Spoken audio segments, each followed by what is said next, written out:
Well, Ghost in the Shell is PG-13, so that immediately drops my hope right there. I kind of expected to be PG-13. I thought they would take the safe way out. I didn't think we were this far along yet with American animes to make it rated R. I mean, the show and the anime kind of teeter-totter into PG-13 or R, but it's one of those things. I'm just like, I just saw a spot for it today. I'm like, Ghost in the Shell, okay, all right. I'm still not a big fan of the whitewashing thing, but as a movie, it might be good. And then I see PG-13, I'm like, fuck, all right. It still could be good. It could be. Who knows? I will say, though, that lots of times it's sci-fi that kind of gets away more with being PG-13.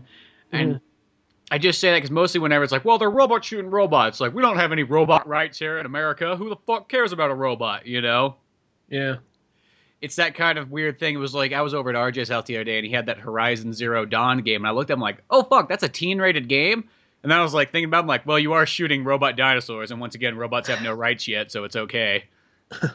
I'm kind of wondering because, I think that this generation, in some ways, I mean, depending on who you ask, and I kind of understand a little bit of why they would say this. Some people would say this generation is pretty progressive. Others would say it's kind of regressive because everyone's micromanaging it with everyone's speech and coming up with new politically correct terms every day, which some of them I get and understand. Some like, why the fuck are we saying this one now? I'm wondering, next generation. I feel like, okay, for a while I was like, okay, the next big thing it's going to be is probably like, should we give robots rights? And then we get people from our generation being kind of like, no, haven't you seen the movies? The robots always turn on you the second you give them rights. And like, Grandpa, that's movies that you guys grew up with.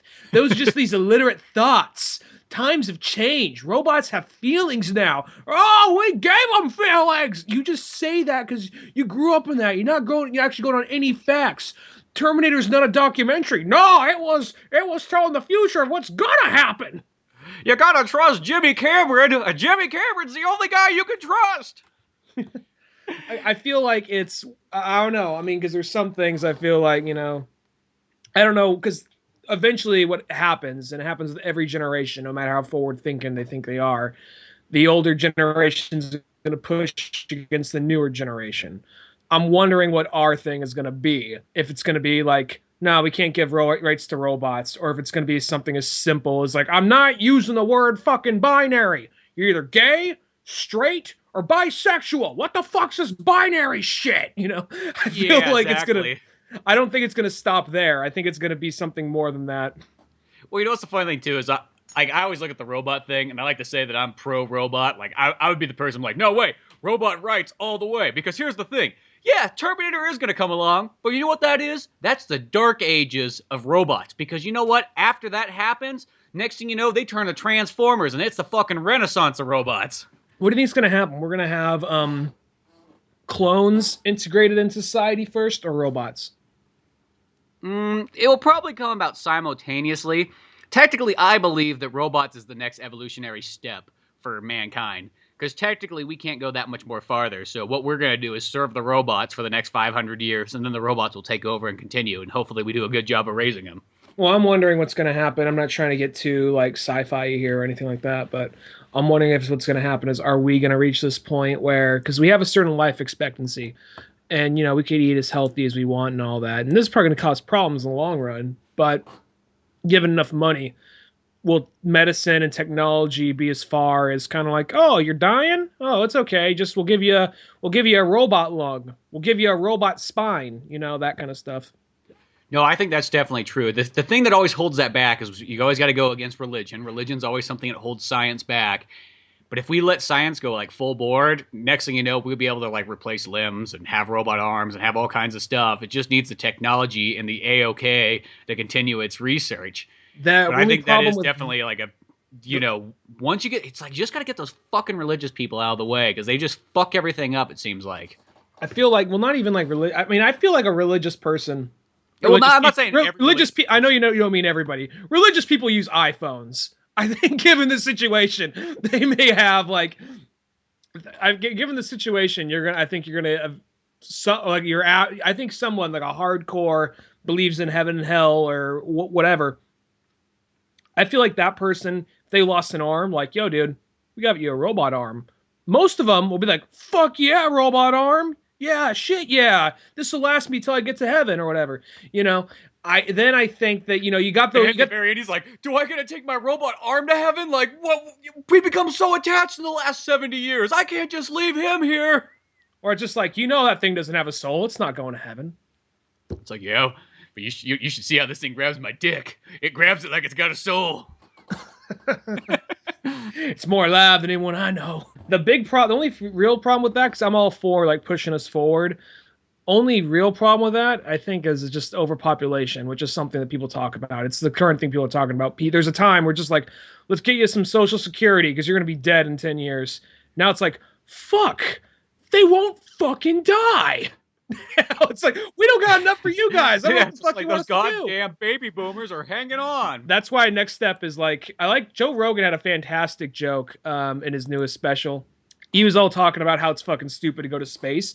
He says, like, have you looked at resources, man? I'm not sure if you noticed, but like, he just named off some stuff. And he says, like, we got to go to Mars, bro. He says, like, no, we don't got to go to Mars. We don't got a fucking like resource problem. We got a fucking salt problem. Have you seen the fucking world? Just take a way to get the fucking salt out of the water.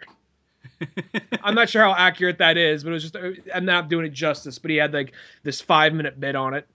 Well, it is that sort of thing, if you think about it, like with the overpopulation, like that is always a factor. I think some people, they just go, no, man, it's life. It's supposed to flourish and everything like that. But no, there's technically like almost a cap.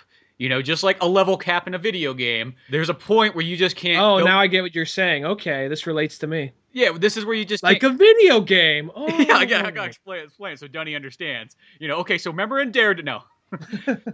So it is this sort of thing that, you can't actually have everything you want the more and more people there is. And the perfect example is like the Social Security. It's like it can only pay for so many people. But, let's go back in time. We mentioned the Dark Ages of Terminator. Well, here's the Dark Ages of humankind. When the Dark Ages was going on, and it was a horrible time. Black Plague was spreading. People were killing people left and right. The first thing they thought was, let's blame the Jews, because I don't know why. That always seems to be, whenever there's an issue, that's like the first thing that comes to like everyone's mind. I don't know why that is, but it's something that goes back 10,000 years, and we just can't explain it. Well, whatever. So the whole thing is, after the whole Black Plague, after the Dark Ages, all this stuff, 2/3 of fucking Europe died. But then it went into the best times, I guess you could possibly say. It was the Renaissance. Everybody was like, oh, fuck, dude, there's food for everyone. Like, I don't gotta live off bread anymore, which was one of the main reasons why everybody got the Black Plague in the first place, is because they were all just eating bread and no fucking protein, no fat, no nothing. And then they were susceptible to disease. So now everybody's getting good food. People are like, oh, fuck, dude, I've always wanted to paint. Dude, I've been thinking about painting my whole life. I'm gonna fucking paint all kinds of shit now. This is so awesome. People are inventing shit, doing all kinds of cool things. That's where we get all like our science boom. We get all kinds of art that's still looked upon today.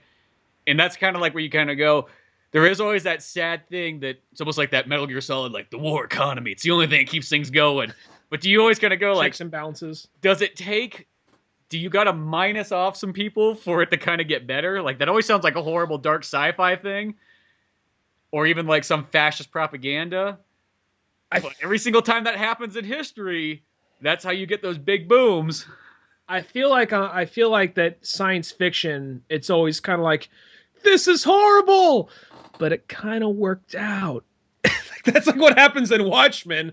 Watchmen's like, they're about to destroy the world. Then they're like, oh no, a giant like pussy from space lands into New York, killing everything. And they're like, what are we gonna do? If you've only seen the movie, in the comic, it's a giant alien. I don't remember the pussy landing in space. If you only seen the extra special edition, yeah, that's like the extra deleted scenes. No. If you've only seen the movie, in the comic book, it's an alien, but it looks like a giant green space pussy. Anyway, what was I saying? Right.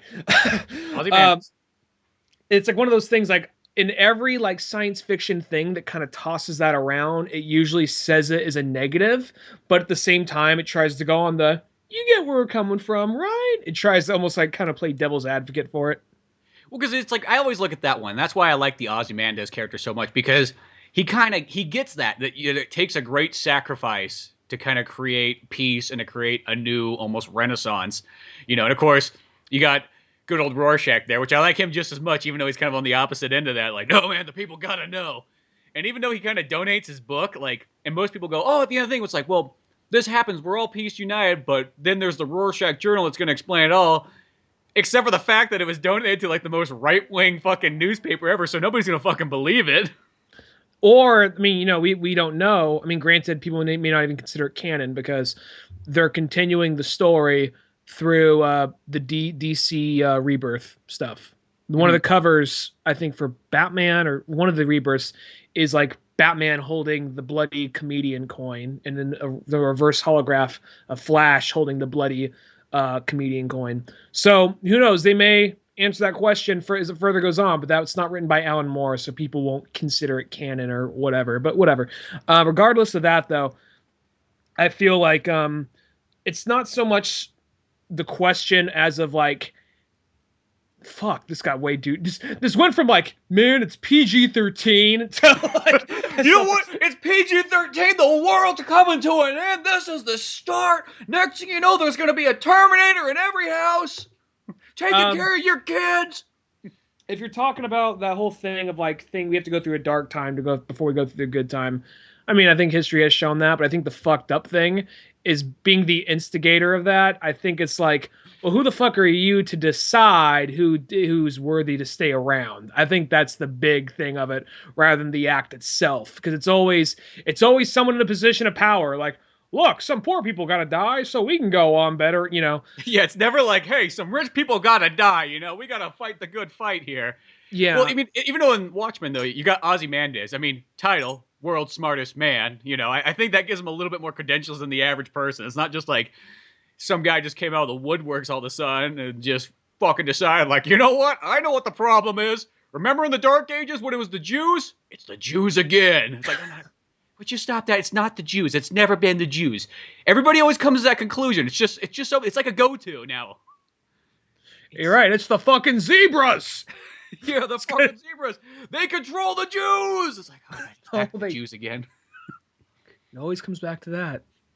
I don't know what it is. It's just like in every history thing, at some point, there's a crisis. And the first thing that it's got to be, it's always got to go be the Jews. It's like, where does that even come from? Like, it's not like those Jews were like, oh, there's those savage Jews out there, like, that just, rape and pillage people all day long. You can't trust a fucking Jew. One Jew can take out 50 other men. It's like, no, there's not like there are these, like, beasts or, like, creatures out there that, like, terrorize the land like giants.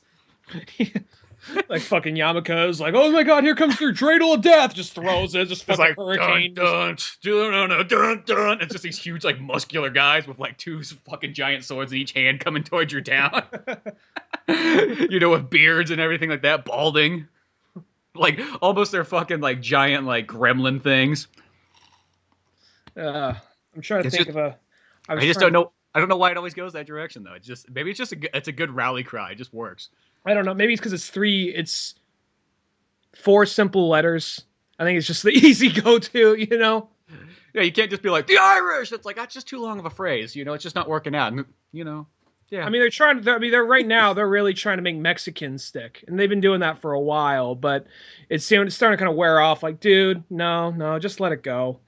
Yeah, well, yeah, I guess that's kind of true. It's like in America, it's almost like that's like the Jew of America's problems. Like whenever they like America's problem. Whenever Republicans need somebody to blame and point the finger at, that's who they point to. So I guess that's who it is. In Europe, I guess it's more aimed at the Jews. It's just weird how people pick a certain person and then everybody seems to rally onto it.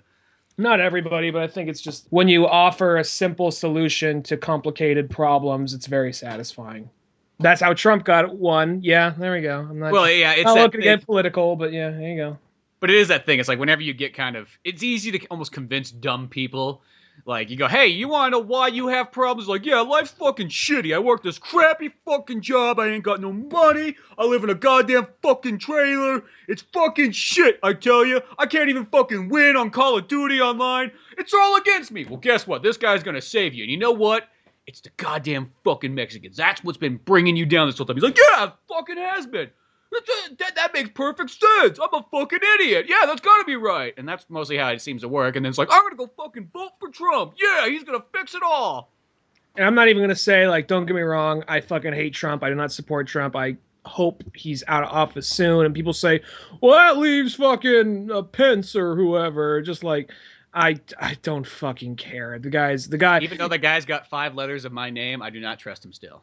Yeah, but still, it's one of the regardless. And I'm not even because I mean, friends of ours, I know. I'll be honest. When it was going on, when the election was going on, we're still. I can't believe that. Here, I'll say this real quick. Now we're starting to sound like fucking Whoopi Goldberg on like The View. I don't want to even know what she said about the whole thing, but let me clarify this real quick. When the whole thing was going on, it was kind of like, all right, let's just let the election be over with it. That way we'll stop talking about it because we thought Trump will be out of our minds now. And now it's like, oh, fuck, he's hanging out. So, oh my God, we got at least possibly 4 more years of this shit.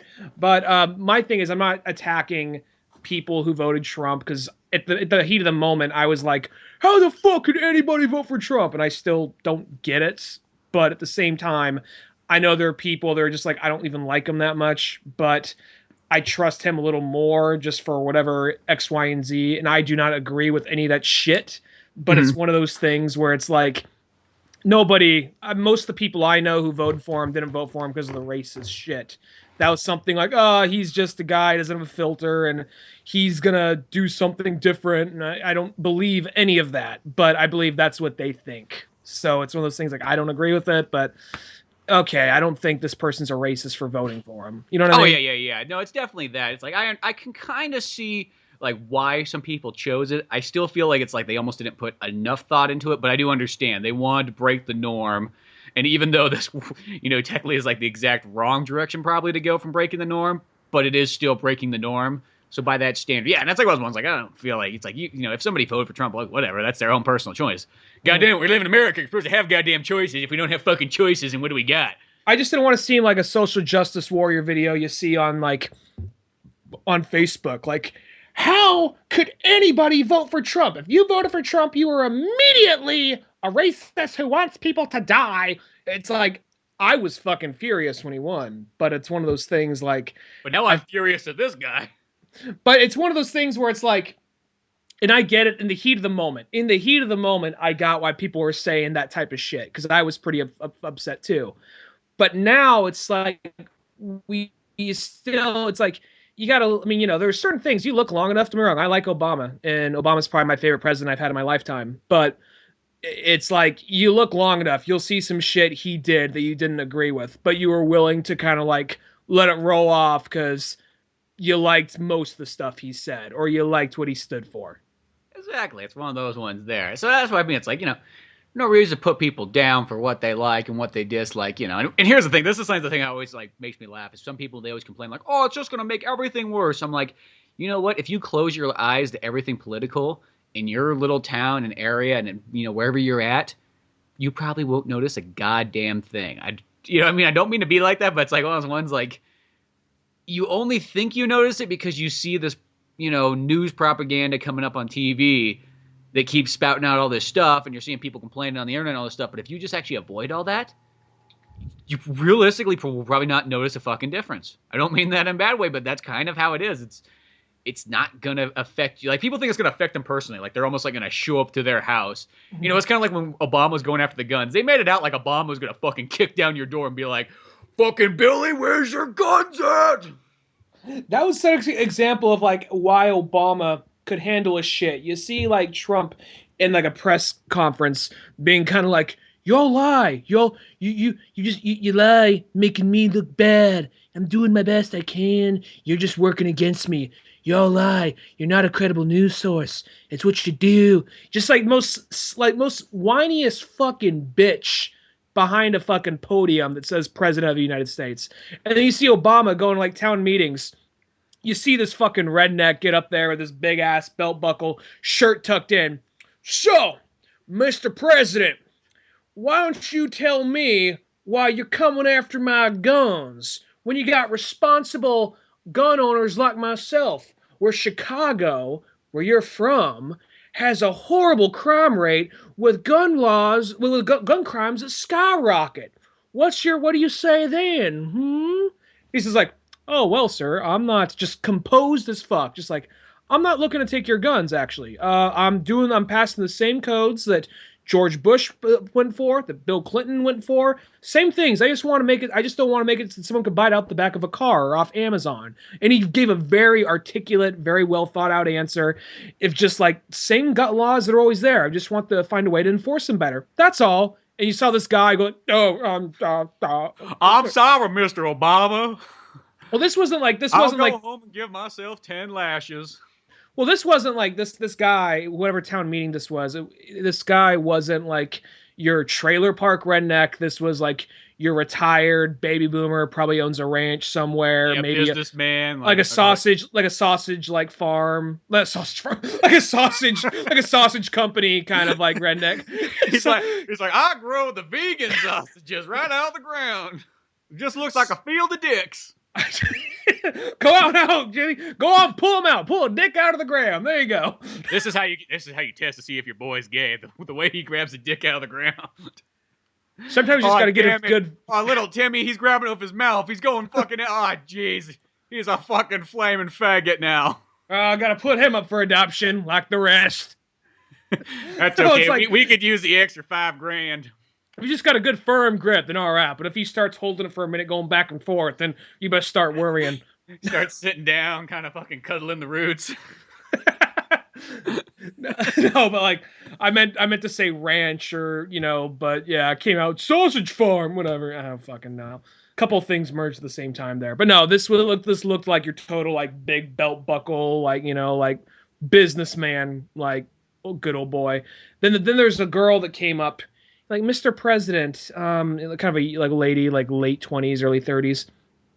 I was one time raped, and I wish I had a gun to defend myself.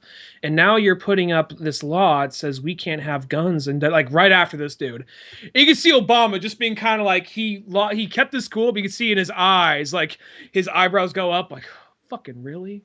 And then he's like, well, thank you for sharing your courage and having the ability to come up here and share that with the whole country. That is very brave of you, and I admire that. Once again, not looking to take your guns. It's just like, how many times do I gotta fucking say this shit? Everybody's like, well, how about you go and learn some martial arts or something that you don't need a fucking gun for, just in case. What if you drop the gun? How are you supposed to defend yourself then? Yeah. Just goes on like, I carry around 2 katanas everywhere I go. Yeah, you don't see them, huh? It's because I'm a fucking ninja. Just throws her the book, The Tao of Jeet Kune Do.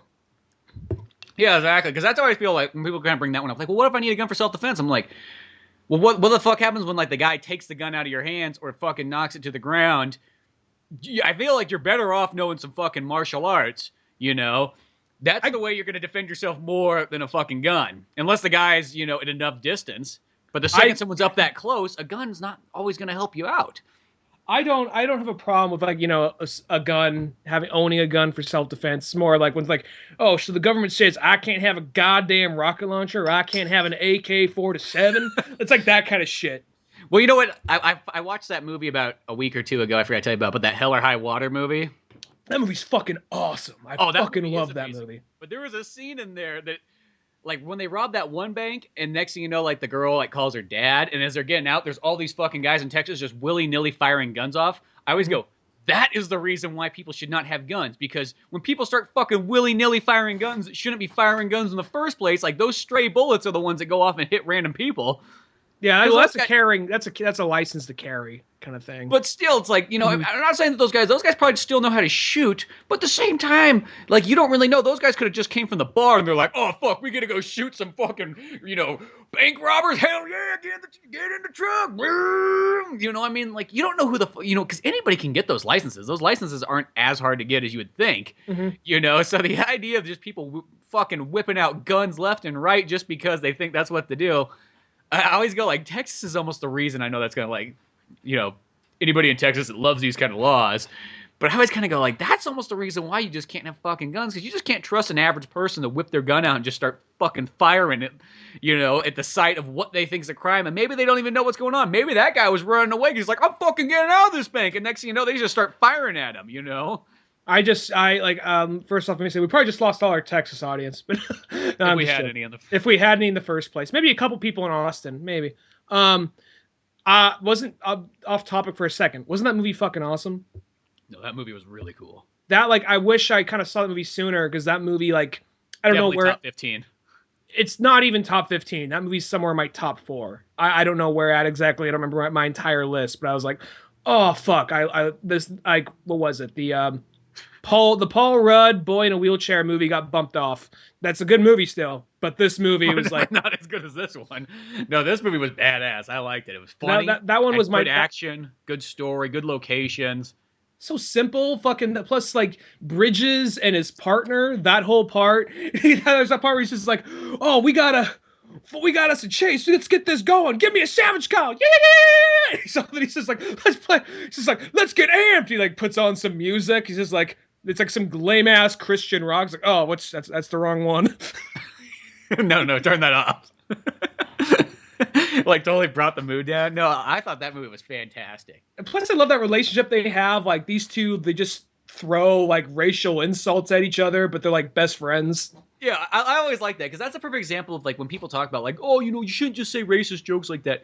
And I do feel like that, yeah, if it becomes to the point where it's like harmful, but if people are having fun with it, that's okay because sometimes the best of friends are kind of like that. Even though I will say a lot of times whenever there is like those people that like to have like, we do that back and forth racial thing. You can always tell that one person doesn't like it nearly as much as the other person does. There's always that one friend that likes doing it 10 times more than the other guy does. It feels like the other guy just kind of does it just to be a part of it.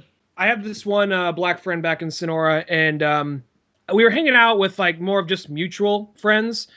And the guy got a little drunk, and he kind of went up to him. He almost trying to joke, but I can kind of see my friend's eye. He was a little pissed off about it. Like, no, I get it, but it's just like I get where you're coming from, but why do you need to bring that up every time, kind of thing. And he kind of like, get over here, my nigga friend. He's like, yeah, right. That's me. Yeah, that's my defining factor. Thank you for pointing that out. So and then like he's like too chill and too nice of a guy to bring it up though. So yeah, exactly. Well, it's almost like you sometimes can see that too, where like a Mexican and Italian guy do, but there's not as many Italian ones that go back as there is Mexican ones to be thrown at. So it gets like that weird, like it's sometimes not balanced. Well, I'll say this, like that movie, it was kind of like a little bit of that relationship because you could see Jeff Bridges was doing it more to the Native American dude, but at the same time though, that was his buddy. It was his buddy, and he was more rolled out ever, man. But there's still kind of like there's that thing where it's kind of like. There is that thing, like, doesn't matter what race. I'm just going to use white people, for instance. Like, white people the white guy might get a friend of, like, just some other ethnicity. And that he always feels the need to point that up, like, ha, ha, ha, ha, we're friends. I'm making this joke. Ha, ha, ha, ha. The guy's like, yeah, it was kind of funny the first time. We can slow it down now. But you got to be on the same level. It's got to be kind of equal. And it's kind of like some people just kind of not open up with that, but some people like, oh, we're friends now. We can do this. Like, no, you can't. You pump the brakes a little. Yeah, definitely. Yeah, there is like, there's a balance. Sorry, this got really preachy. We've got this weird one where like we talk about a movie and all of a sudden it leads to like some kind of like civil rights or some kind of like gun ownership. I don't know what it is, but I just remember that bank scene right there. I was like, that right there. I mean, like, it's one of those ones, because, it's one of those ones, I like guns. Guns are fun. You know what? When you're just randomly taking a jog and you run into some buddies and they're blasting guns off in the middle of the woods, and you're like, hey, you want to come by and shoot my fucking Magnum? You're like, goddamn right, I don't want to shoot that Magnum. That's fun. I like that, yeah. It's fun. It's cool. But at the end of the day, this is kind of how I look at guns. It's like, they really only have one purpose. Their only purpose is to kill. They don't. I mean, yeah, you can hang them on the wall, you can look at them and things like that, but they're more like an expensive toy at the end of the day, or they're used to kill. I don't know. Sometimes it's that sort of thing where you almost just, when people are just carrying guns around and firing them off, just like, I don't know. I don't want to be in a town where I just know that everybody has a fucking gun holstered up, and at any sign of fear, they could be shooting at. There's like that part in, like, I mean, granted, this is another country. I think it's Afghanistan, but like, and the men who stare at goats, there's that part where a whole shootout happens. You find out that one guy accidentally shot at another guy in the same group. So this whole like riot breaks out. These guys just fire at each other. Oh, we're part of the same team. Yeah, that's what I mean, though. It's like, I feel like sometimes that can cause... And to just clarify, they're a bunch of like white guys that are working for some like privatized company, millionaire company. Yeah, go ahead. Sorry. I mean, like that same thing happens in like martial arts movies where all of a sudden one person's fighting and they're like, oh, fuck, a fight. So they just start throwing punches. But I just feel like, if everybody's throwing punches, well, whatever. What's the worst? I mean, yeah, you can kill somebody. That's not saying you can't, but does any innocent bystanders generally, like, in a big old martial arts battle start fucking getting in the way too much? Too much? It's like, I don't know. That's how I feel. I feel instead we should kind of like, well, this is actually an interesting one. There was that book I told you to get, that comic one called fucking like Sun Bakery. Uh-huh. And it's interesting just because it's got like fucking, it's got shitty artwork. And I don't mean it's not bad, but it's like, you look at this and you go, oh fuck, anything's possible. It still looks kind of cool and it's artistic, but it's like not, not really. It's amazing because it's fucking like, it's this guy named Corey Lewis. I don't know who he is. He's probably some famous internet person because on there, he guy's like, oh yeah, I got my Kickstarter funded for this comic book here. So he probably, I don't know if he does fucking Let's Plays or what. He probably does something like that. And then he's like, you know what? I've always wanted to do a comic book. And everybody funded it because it's under fucking Image. But the weird thing is because mostly Image, to me, Image has kind of become the place that like the pristine writers and artists go to. If you're going to put Marvel and DC. Well, yeah, but like when they're done working for Marvel and DC, I want to do some creator-owned shit. I'm going to Image. Yeah, exactly. Because like Marvel and DC, that's almost like that's the job. But when they come to there, that's where it's like, oh, here's the creative freedom. And if I was going to put it like in director terms, this is almost how it is. Like Image to me reminds me like that's the place that like Tarantino and fucking Spielberg and Martin Scorsese would make their movies, if it makes sense. Uh-huh. You know what I mean? That's how it sort of feels. Like you get the highest up, most talented guys generally, and that's how they make it. And then you see this, it's like, how the fuck did this guy get there? Like, this feels like something that should be like on Onipress. And once again, I'm not putting it down. It's actually pretty cool. But it is, you just kind of look at it, it's like, what the fuck? Well, I think they're trying to capture that rebel, because the thing about Image, it started off as like, it didn't start off like really classy. Image started off as like, we are the we're creator owned, and a lot of the stuff they opened up on was just more like, what was driving it wasn't the writing, it was the artists. He had artists writing the stories, so they didn't have the best writers at first, and then it was just more of just like, look how fucking buff this guy is, this chick's hot, look at all those fucking pockets he has on his motherfucking belt while he holds a machine gun. And then as time went on, it was like very punk rock, like, fuck you Marvel, fuck you DC, here's the best doing what they want to fucking do. And then it went off and was like, you know what, let's actually try and be a little bit more classy about it. So it kind of evolved to being, I'm not going to say house, but definitely more the independent stuff, because you do have like, I don't really consider it independent. Like I don't look at Image as independent because it's so big. It's pretty much just like the other Marvel DC, but instead it's like the creator owned. It's almost like you know what it is? It's fucking the United Artists of movie making. Now I know United Artists hasn't been around for 30 years, but that's what United Artists was. It was a bunch of actors and stuntmen got together. Fucking Charlie Chaplin, Douglas Fairbanks, and a few others got together and like, you know what? Let's make our own fucking company. Fuck those guys. Fuck Fox. Fuck Universal. We're gonna do it ourselves. And that's kind of how the United Artists was like that. And that's what sort of Image reminds me of, where it's like it's all super professional people. It's not. I don't call it independent for the fact that like you look at the names, it's like, well, these are all the biggest names. It prided itself on being an independent comic though, because it wasn't one of the big two. So this is probably, even though it's maybe not be that independent, it's probably maybe trying to recapture some of that spirit, if I had to guess. See, because the way I consider the company that's actually more of the independent, it's still a bigger company, but is Onipress. That reminds me, because you see the stuff in there and you're like, oh yeah, that looks like that's all independent work, Not saying that people can't have some really good looking stuff in there, and some of the best comics actually come from that section, but that's totally like the independent, where I feel like Image is almost prestigious, but I'm not putting it down because I really like Image comics, but that's sort of what reminds me of. It's like, hey, you've achieved greatness. You know what I mean? Here, you're done with Batman, you're done with Superman, you're done with Spider-Man. What do you want to create yourself? It's almost like that you get that chance to kind of freeball it with whoever you want and create the, a 6-run issue of something really cool that you wanted to always make. And that's what kind of Image reminds me of. That sci-fi horror book that by Snyder, is that Image? That one's fuck, I don't have it next to me. That one's something else, I think. Maybe Dark Horse, maybe Dark Horse or something like that. Yeah, maybe Dark Horse. I don't know. God, maybe it is Image, but I don't think it's Image. I want to say it's some actually like random one, like one of those ones that's like we're like the B or C class Image. strangely like enough. Black Mask comics, maybe something like that. Yeah, something like that. But going back to whatever, the Sun Bakery thing, coming around to this gun thing, there's a kind of like little mini story in there because this thing's just an anthology. And it's just 4 different random ass stories just by the same guy who writes and draws it. So it's kind of cool that way. But he has this one where it's just like this female kind of like futuristic samurai chick. In this future world, everybody's got these like aura things around them that like protect against bullets. So if you shoot at somebody, it just doesn't do anything. You can't kill anybody with guns. But the settle things, everybody carries around swords. And he's like, the main reason I just wrote a story like this is like, I just like the idea that, it's a classier way to battle is a sword. You know what I mean? So how do you take the guns out of the equation? Everybody's like, immune to them. Yeah. I'm like, that's kind of cool. That's cool. You know what I mean? Yeah. Goes back to more just traditional because, in a sense, like a sword actually gives you a chance to sort of defend yourself, where a gun has no defense whatsoever. Mm-hmm. That show, I watched like the first 2 or 3 episodes, and I liked what I saw. That Into the Badlands show that took place in some weird kind of dystopian future where all guns were melted down, at least within this walled off territory they lived in. So. Mm-hmm. That was pretty interesting. What I saw of it, it was like a martial arts show that was kind of part Western, kind of part like warring clans, like warring like rich almost I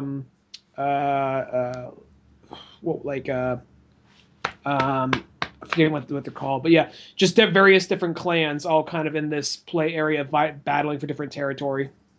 Huh? Yeah, that always did look kind of like an interesting one. Just one of the mini shows to watch, but there is something to be said about kind of like having that old-fashioned style. It's like, oh, okay, we're gonna have a fucking duel. Well, that's everybody's got a fucking chance in a sense. Mm-hmm. And it has a very early 1900s kind of vibe to it, kind of like pristine kind of look, kind of like a southern plantation kind of look. All the bad guys is what they have.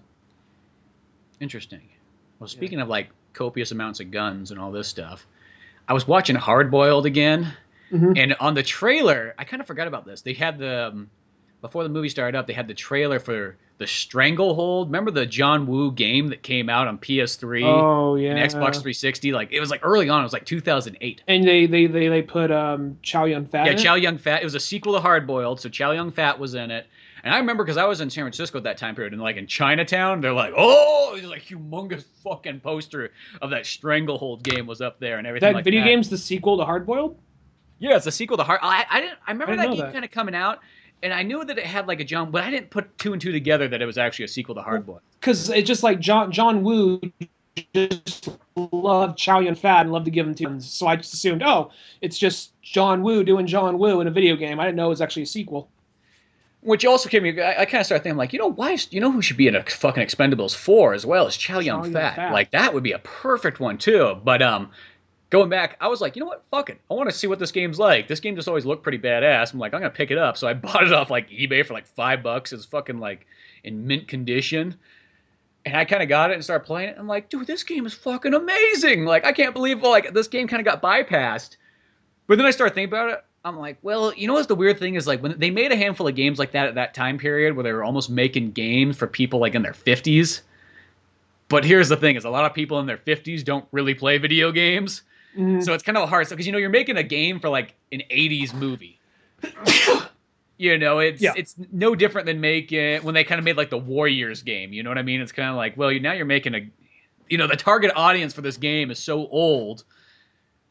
The chance of them playing games is slim. And I think this one's kind of like a double whammy. Like, not only is it an 80s action movie, but it's also a Chinese subtitled movie. So you've like... We went to one genre, action people, but then if you get those action people that don't like to read, now you're in like another group, so it's a very small margin for like the U.S.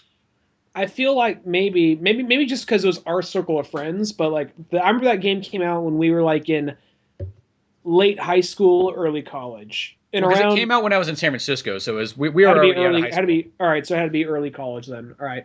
Well, I remember like around like mid high school to partly college. That's where we were starting to get into a lot of like old. I mean, we already liked a lot of movies, but that's where we were looking into old retro movies, and it was before internet was readily available where we lived, and it was also just kind of harder to find certain things. You didn't have Netflix, so it was just, or you didn't have it streaming, so you just couldn't watch whatever.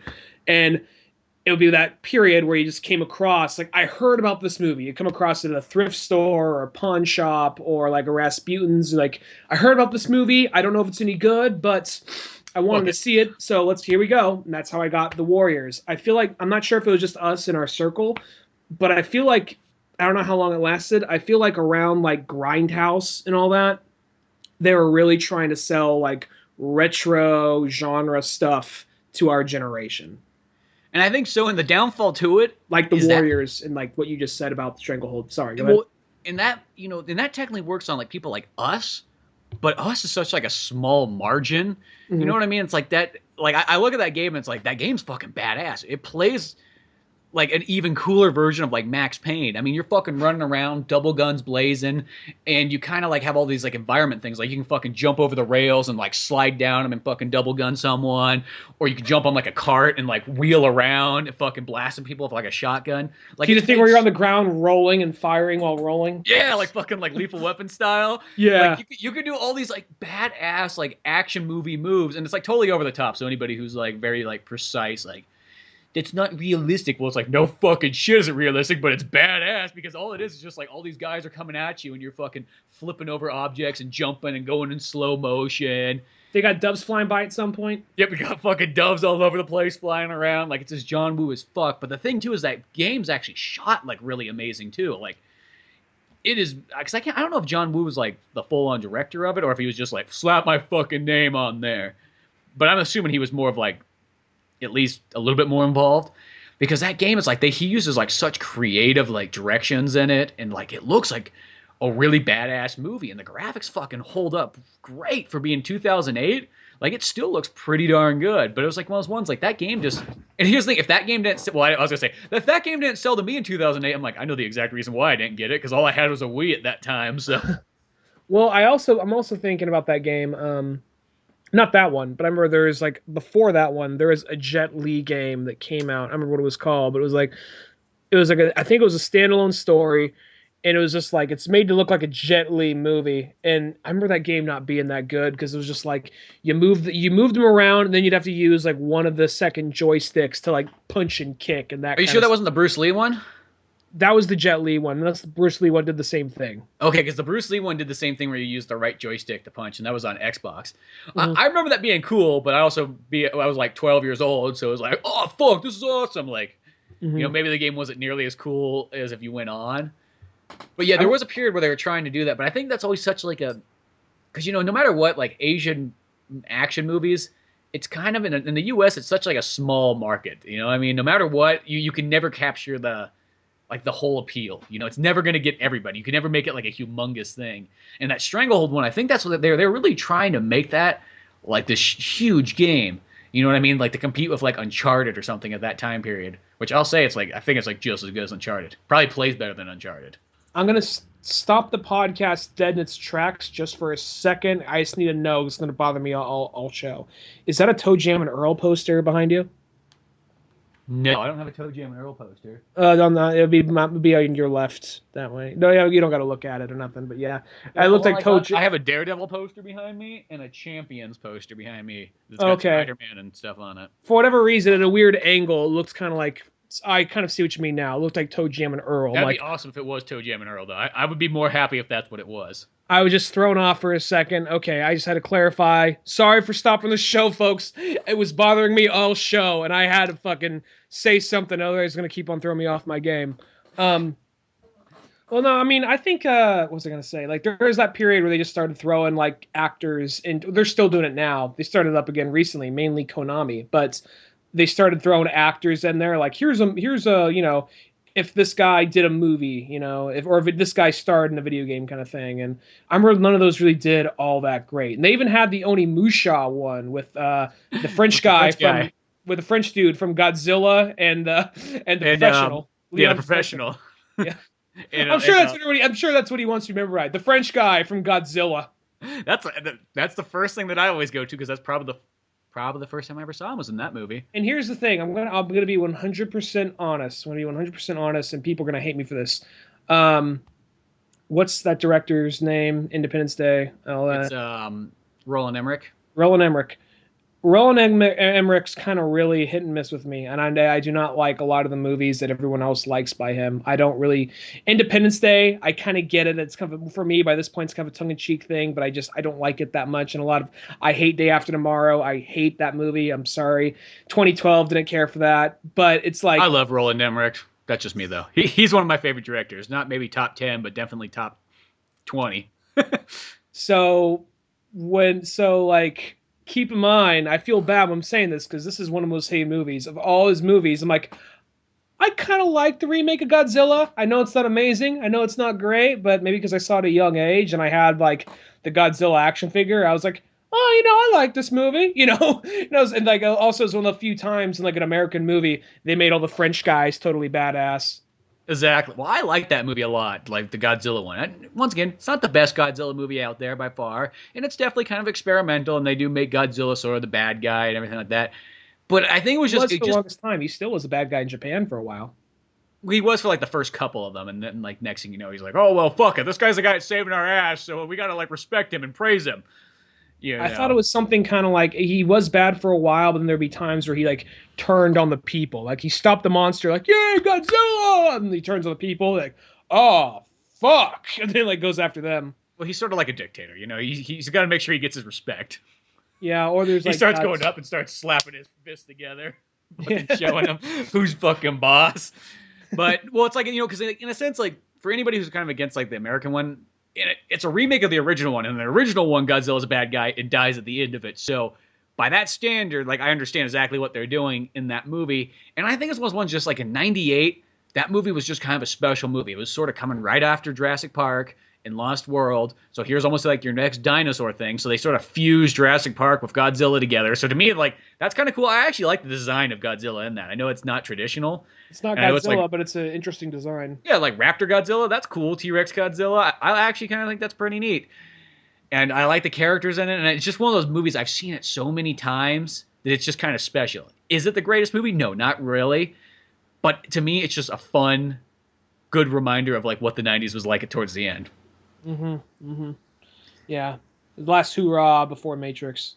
But, kind of speaking of like those games with like actors in it, here's like my thing about it. Like, if it's something like that, The Stranglehold, which is like a sequel to Hard Boiled, like that's okay. To me, like that's fine. Put actors in it. Or if it's like a 007 game and you got Daniel Craig or Pierce Brosnan in it, that's okay because it's like it's kind of a movie first and foremost. So boom. I think it's when they try to make the game that's like, okay, here's a game of people you know and love, but guess what? We're gonna slap this actor into it. Why? Yeah. You know what I mean? It's like we're not here to see fucking actors. We're not watching movies. And I know why they do that. I think they do that to try to capture the audience that's like, oh, they might like him from a movie, so maybe they'll come over and play this game.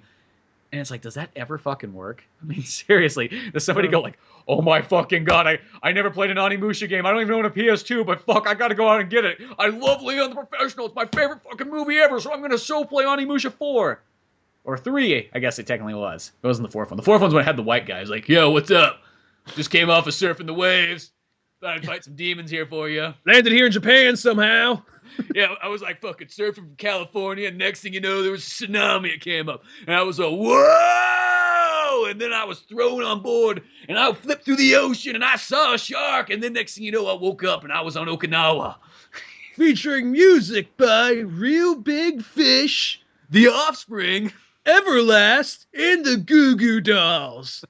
Because here's the thing, I've never played that one, but like when you look at the poster of Onimusha 4, that's all I see is I see this blonde-haired surfer-looking guy in fucking samurai armor, which actually sounds kind of cool. When I'm talking about like this, if this is what it was, I would probably be more inclined to see it. It was like, oh fuck, this guy's surfing on in. This is how it fucking starts off. He gets caught in a tsunami. This sounds like such a fucking like 1992 movie. Gets caught in a tsunami and ends up on Japan in the ancient days. And it's the modern day. He goes back in time, like in the process. Somehow, some way, that tsunami like took him back 400 years to feudal Japan, and now he's gonna pick up a samurai sword and learn how to fight and save the country. Because fuck, what else is he gonna say? I like that pause. They're gonna save the country, I guess. I wasn't too sure what he was saving. Right. But that's kind of how it is. I looked it up. That's his catchphrase. Yeah. It's like I looked at that cover and that's all I thought, and I never played it. I feel kind of bad because maybe that's the reason why they're like nobody played that game. Why make a fifth one? What's the point?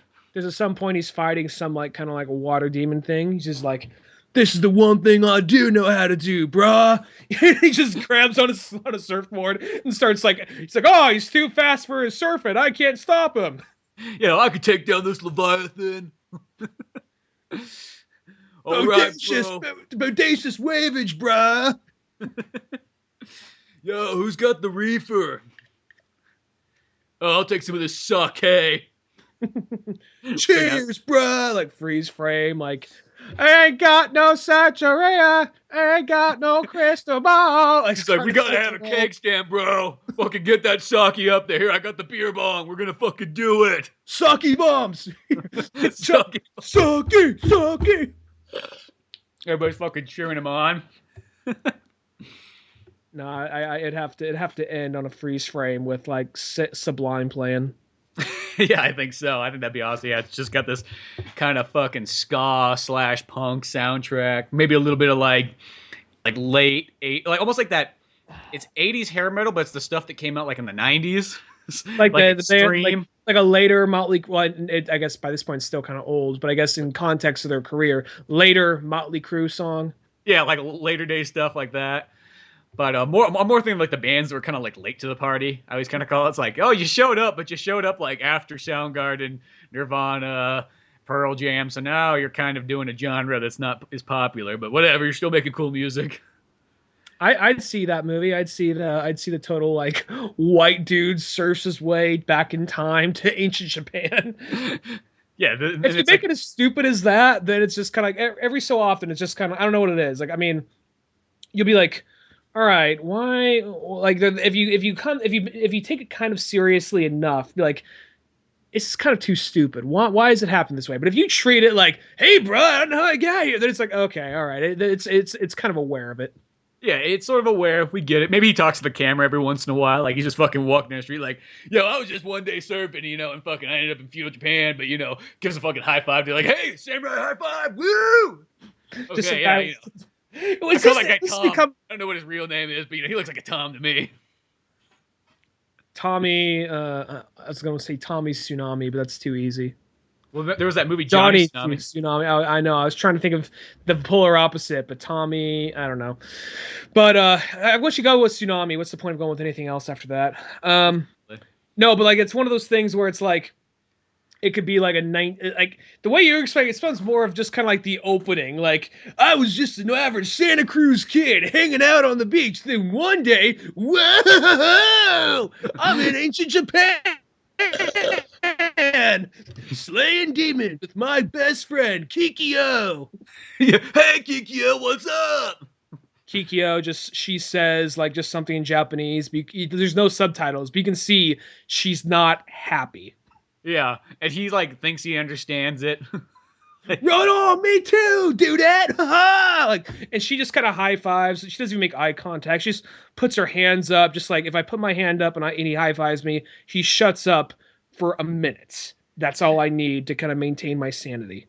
And he's got like a Skid Row t-shirt on with like the sleeves cut off and like cut down like at the stomach area, so it's just kind of like hanging out a little bit like, yeah, I'm fucking ready for the beach, bro. And then he's got like maybe some like Final Fantasy armor where it's only like on one side. Like just for whatever reason, just like one shoulder pad in a glove. Yeah. And then like he's like, he's like konnichiwa. That'd be his catchphrase. Konnichiwa. He's going over a wave.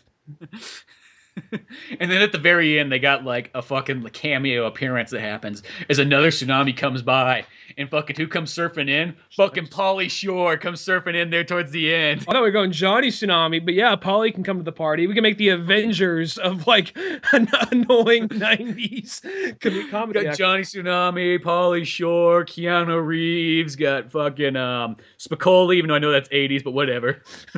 Sean Penn, though, by this point, he's no longer like character acting. He's just being Sean Penn. Like, I'm Sean Penn.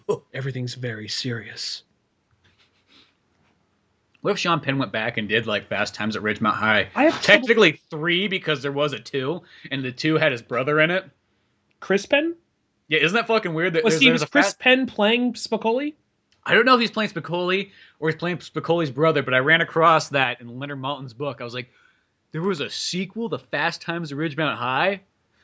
I was like, what the fuck? Is it Fast Times at Ridgemont High 2, or is it like something called something I think else? it's called something like Faster Times at Ridgemont or something stupid like that. It doesn't have 2 in it. They like It's probably something where, because the first one wasn't really, it's advertised and marketed as kind of like a whoa 80s comedy, when it's really kind of like a hard drama sort hard bleak drama with a couple of like, this Spicoli guy's kind of funny. Let's throw him on the cover. Like he sort of breaks up like if Spicoli wasn't in there, that movie would just be one of those. It almost be like those kind of like dark like early 2000s, late 90s ones. It's so out of place. This whole thing's out of place because you got the one friend who like the universe like pussy is handed to him on a silver platter, but he's like, I gotta return my car to my sister, and then like the girl then like hooks up with some asshole who doesn't call her back. Then she hooks up with yeah, I fucking sell tickets. What up? I got fucking Ozzy Osbourne tickets. Yeah, there's the scalper friend. He's just like, yeah, okay. Granted, you're like, why she's slinging around everywhere? I don't know. But like, then she's like, I got to get an abortion. He never shows up. Like, hey man, I don't know. I had shit to do. I had Ozzy Osbourne tickets to hawk. I couldn't sell the fucking Def Leppard tickets. That was how I was gonna pay for my abortion, but I couldn't get it. By me, why am I in fucking L.A.? I don't know. I talk like this.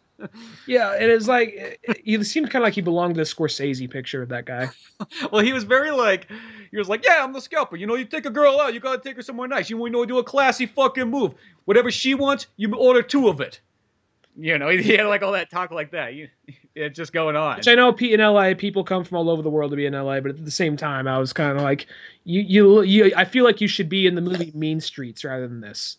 Yeah, I don't know. Maybe he was following the same path that fucking the Karate Kid followed too. You know, they just kept coming from New Jersey. Like, jump on the fucking bus. We're going to L.A. Yeah, I don't know. Daniel, quit being a fucking pussy. When we get over there, we'll find someone who will teach you how to punch. Yeah, where's Mr. Miyagi? No, like, but no, Fast Times at Ridgemont High. Well, I can't even think of. I have trouble thinking of that as Sean Penn, because Sean Penn is so like, unlike. He never smiles. He always plays these very intense roles. And I imagine when acting, you have to like know how to empathize. And he doesn't look like he understands. Like, and I want to say, I mean, I'm paraphrasing here. Joe Rogan mentioned this sometime back on one of his shows, and he said like Chris Rock came up and said a joke about Jude Law. He's like, he's in everything, ha ha ha, whatever. Not really punching at him, but just like, ha ha, he's in everything. And then Sean Penn comes up and is like, the reason why Jude Law is in so many things is because he's a really good actor. I just thought it had to be clarified. Just like, it's a joke, dude. It's a joke. Well, I know that's always the weird thing about Spicoli is like that character is so different for Sean, and that's what I think threw me off as a kid because I'd watch other Sean Penn movies like, why is he not fucking funny like he was in Fast Times at Ridgemont High? What's wrong with him? Is he fucking retarded or something? Like, what did he have? Well, think like what was like Carlito's Way, where he's still playing an over the top character, but like a nervous wreck who's a coked out lawyer. That guy, that's not even that much. That later after Spicoli, it's like 3 years later or something like that. Yeah, maybe a little bit more than that. No, because what year is Carlito's Way? Is that like? That's I think that movie's actually like 91, but it takes place in the 80s, if I want to say. It takes place in like 80 or 79, and it came out like, I think 90. And okay, so maybe it's more like 6 or 7 years later, but that's still. It seems like such a massive jump. And I guess in 6 or 7 years you could go, 6 or 7 years you could go from Zombieland guy to Lex Luthor. So I guess that could be. Doesn't take much. Yeah. But picture this. What if they did Fast Times at Ridgemont High 3? And what it was like, we're just seeing where Spicoli is now. So it's like The Wrestler, but with fucking Spicoli. That is like, yeah, I don't really... Sean Penn would be perfect for that one. I feel like he's fucking got the long hair, but it's like bald. So he's got like a skullet going on. Fucking living out of like... He's still like on the beach. I gotta catch one more good wave, bro. He's like, yeah, but you still owe money to Van Halen for that birthday party you got. So it will never escape me, man. David Lee Roth's always at my fucking door. He's finding me. I'm on the run from David Lee Roth. No, I feel like that you could do that, but it's almost kind of like, where are the rest of them? Like, well, the rest of them are probably doing fine. He's probably the one that's like, Yeah, who cares about the rest of them? Just focus on just Spicoli. Maybe Spicoli runs into the other ones every once in a while, and like they're having a great life, and just Spicoli's just like, Well, I'm even thinking back on that movie, like some of the characters, like they're there for a minute. Like, what's Judge Reinhold's whole purpose of the movie? He jerks off to Phoebe Cates. She walks in on him. Later, he's a store clerk. And is there more to him than that? he just works. He just works shitty jobs. I felt like he was the character that's just like, does your life kind of suck even though you try? He's the opposite. Well, the thing is with him, he's like the opposite version of himself from Gremlins. Yeah, exactly. Gremlins, he's the entitled, rich, like yuppie prick kind of character, and then in Beverly Hills Cop, he's the guy who just wants to be in an action movie. Yeah, where I'm just thinking back on like that movie because like what was his whole story arc? Like he saw VB Cates, that imagines her naked, jerks off, she walks in on him, then it's like fuck man, whatever, and then like he works at like the seafood fast food. Isn't he basically, aside from quick little scenes like, oh, you work here too? Isn't he out of the movie until he throws hot coffee on the guy robbing the store? Yeah, I think so. And was that his character arc? He just says, I jerk off and I work bad jobs. Pretty much. He's like, I had a girlfriend once.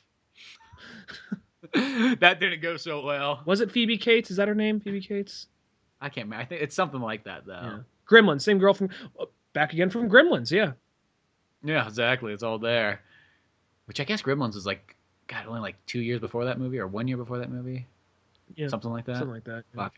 Fucking A. Yeah, but I would like to see this Spicoli like fucking dark drama. It's like, he's like, well, at first he's like, yeah, throughout the night, like the late '80s, '90s, I was fucking like a roadie for all kinds of bands: Van Halen, Pearl Jam, Skid Row, Marilyn Manson. The list just kept going on until one day they didn't need me anymore. Like a Darren Aronofsky movie. Yeah, exactly. Just goes through because that'd be perfect for Sean Penn now. That would fit for the rest of everything that happens. And the way I almost view like Fast Time Ridgemont High, at a first glance, it seems like you're watching a fun high school teen film. The more you watch it, though, it's like, oh, this shit's really dramatic, but it's all colorful and it has just this fun, upbeat kind of vibe to it. And poppy soundtrack, but everything going on is so like, oh yeah, that's actually some pretty hard drama shit going on. So I feel like that actually would fit not Spicoli, but everything else about it, Well, because the thing to it's a Cameron Crowe one, and that's like his very first movie. Well, he didn't direct it, but he wrote that one. And, he always makes some of the greatest movies, like Singles, fucking Almost Famous, Vanilla Sky, the Pearl Jam documentary. I never saw Aloha or We Have a Zoo. I didn't see either of those. I didn't see the new ones either, too. I feel kind of bad because I like that director so much, and it's just like, oh, I didn't get around to seeing those ones. Yeah, he is one of those top directors for me. I mean, a lot of people talk shit on Almost Famous, but I love Almost Famous. Almost Famous, like, that's a fucking amazing movie. There's probably a 3-hour cut of it somewhere, which I need to see. I have that one. I went out and bought that one when I saw that. It came up like on Amazon. I'm like, what the fuck? There's one's got like an extra half an hour in it. Fucking A, I'm buying that. Got the super special edition Blu-ray of it. I get that. I'd like to check that one out. But it's like one of those ones, like, he doesn't really have that many movies. Like, he's only got, like, maybe 8 movies in total, but they're, like, all He has, like, 2 or 3 documentaries, and then he has, like, okay, he did Singles, which I love Singles. Singles is amazing. That's probably the best one. Singles, did he do Jerry Maguire? Jerry Maguire. He did Vanilla Sky. A lot of his stuff often focuses on being a reporter or being a writer. That's what a lot of his stuff often focuses on because that's what he was. Yeah. Almost Famous, and I'm guessing a lot of it comes from personal experience too. I saw the end of Vanilla Sky one time. I think I probably have more appreciated. That's a great movie. I know that like that movie kind of got crap because I think it was a little bit too fantasy for the psychological thriller kind of movie. Yeah, but it's like, oh, dude, that movie's fucking awesome. And then he did Elizabethtown, which is probably my least favorite of them all, but still fun. It's got Orlando Bloom in it. Can't remember who the chick is. The one movie where he's playing someone like in present day, and he's like, nope, didn't pan out. Time to go back to my time machine, put on a pirate hat. I can't remember. Is that what? Yeah, maybe that is the one. And then, no, that's a... Didn't he do Elizabethtown? Isn't that the movie where it's like... I don't remember there being time machine. I'm saying it like... Orlando Bloom, I'm pretty sure he's from the past because I only see him in things that are like period pieces, and he's like in like either like a Greek suit of armor or dressed up like a pirate. Yeah, or in Lord of the Rings. Okay, no. I understand what you mean there. Yeah, he came to the future once to do a movie and was like, yeah, this isn't working out. Yeah, went back to like Then he went back to like medieval times. times. Yeah, he was like, I just fit better when it's the dark ages of whatever era. It all pans out better when I have a British accent. Yeah, and have a bow or a sword, or shoot somebody in the fucking ankle like a bitch. That's the thing about that. I won't go into too much of a tangent on Troy. That's the thing. Like, be like Achilles, baddest motherfucker in the whole land, and like, who takes you out? The guy who's like, brother, save me, save me, save me, brother. I just wanted to fuck somebody from another kingdom. Please. You have that part, brother. I hit her in the bottom of a ship. Please. There's the part where he's like, there's like the guy's all like, no, don't be wrong. That guy, the guy he was fighting was a piece of shit. He was a fucking asshole. But that part where he says, "You left me for this." I think we've all had that moment. Yeah, it's like, I don't care. I'm King Milnius or Milnitis. I think he's like, I'm the king and you fucking take pussy. My name's Percy. Fuck you, pussy. Paris. His name was Paris. Oh yeah, Paris. That's what it was. I thought it was like Percy or Paris. Like, I'm Paris. Paris sounds way more pussier than Percy. Yeah.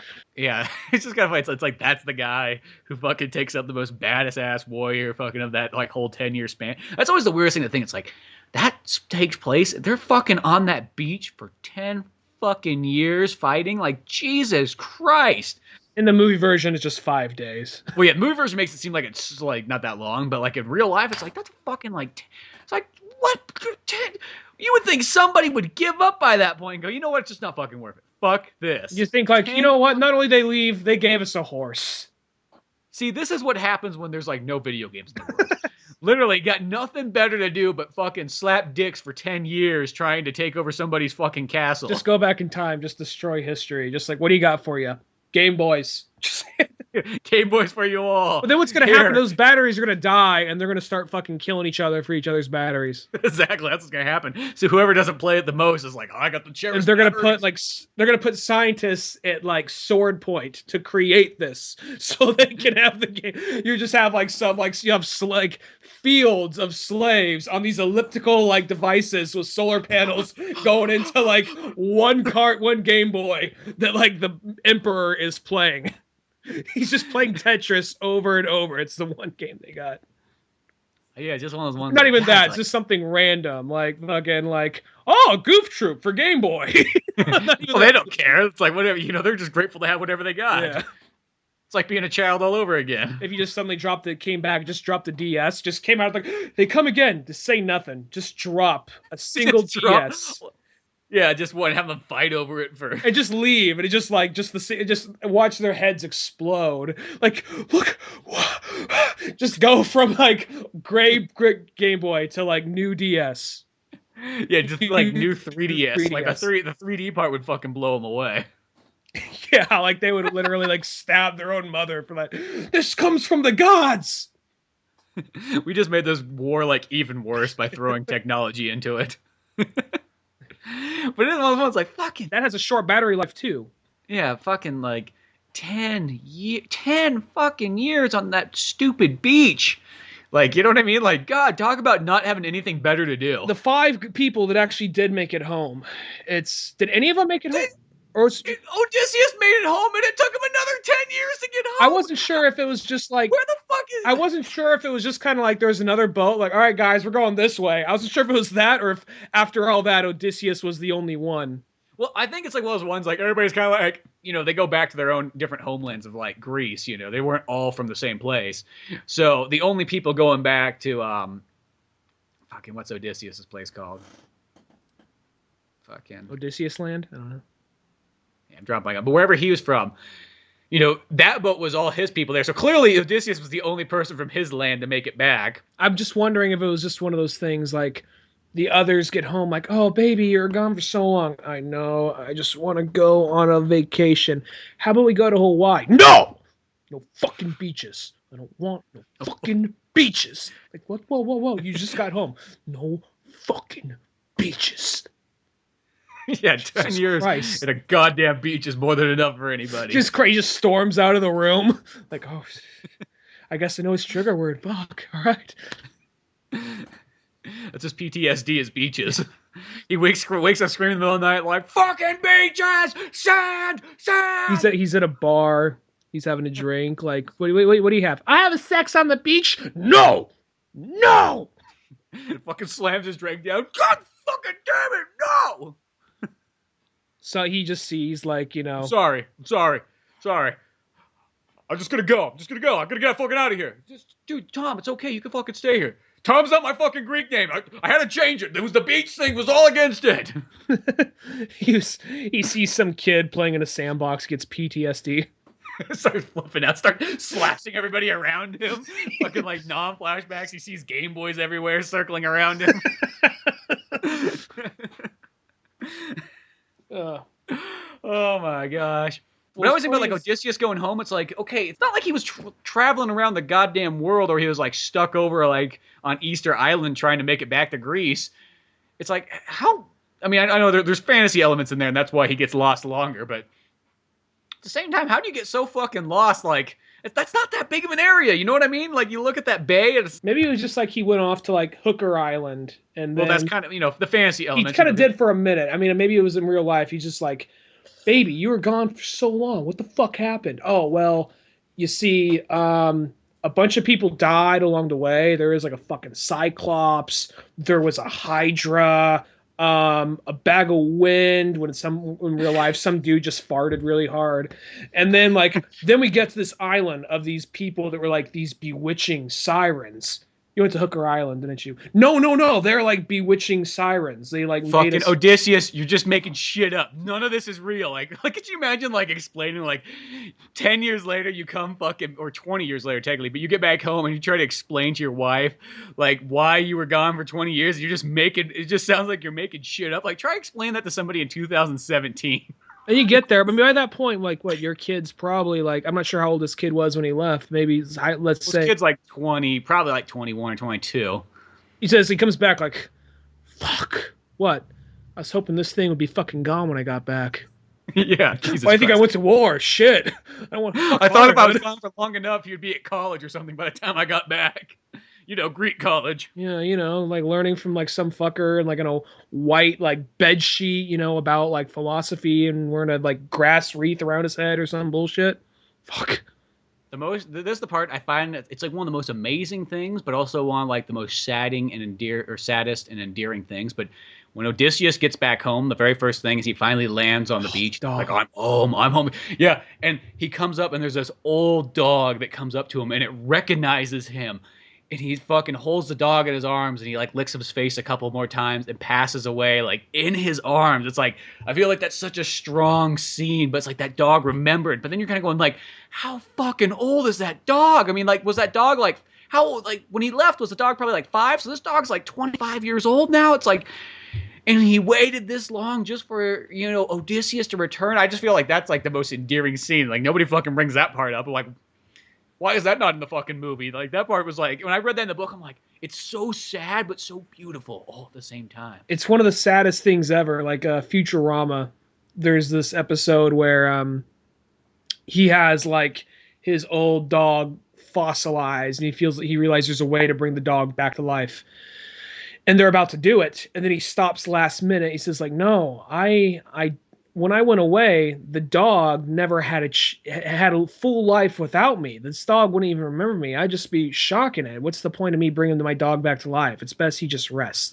And I don't remember if he drops it in the lava or if he just drops it at the bottom of the ocean or something like that. Something in a way you're not getting it back. Yeah. And then it flashes back and you see the dog just waited there for him until something happened which caused him to fossilize. So it makes it like almost even sadder. Yeah, and that's always what you can get to is like if you can use comedies where you expect there to be a laugh, and then when you just fucking like take that sharp corner and you go to the dramatic route, like I think that's always a cool place to do it at. For the fact is like you just don't come fucking way out of left field and boom, you're just super surprised. That's why Simpsons was always pretty good, and then like Rick and Morty is like I think one of the best shows on right now because you're watching that show, how stupid off the wall it is. And all of a sudden, like, this episode ends with Rick trying to kill himself. But they don't try to pull a joke because that's like the thing that a lot of times can ruin those moments is you get a real nice moment like that and then all of a sudden they got to throw in a stupid joke.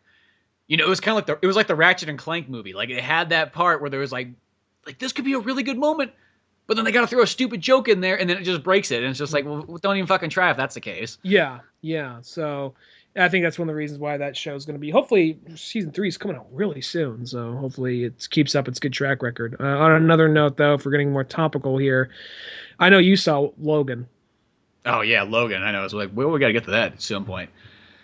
Oh boy, was that just like that was one of those movies where I was like, this is like Watchmen good. Speaking of Watchmen at the beginning, it's like, dude, this is up there because I consider Watchmen like part of like that the highest class of probably like when they've just done superhero movies like at the best. You know, probably Watchmen, Dark Knight. God, fucking Logan though. I was like, I mean, I only seen it once, but I was like, dude, it like outbeat so many Marvel movies.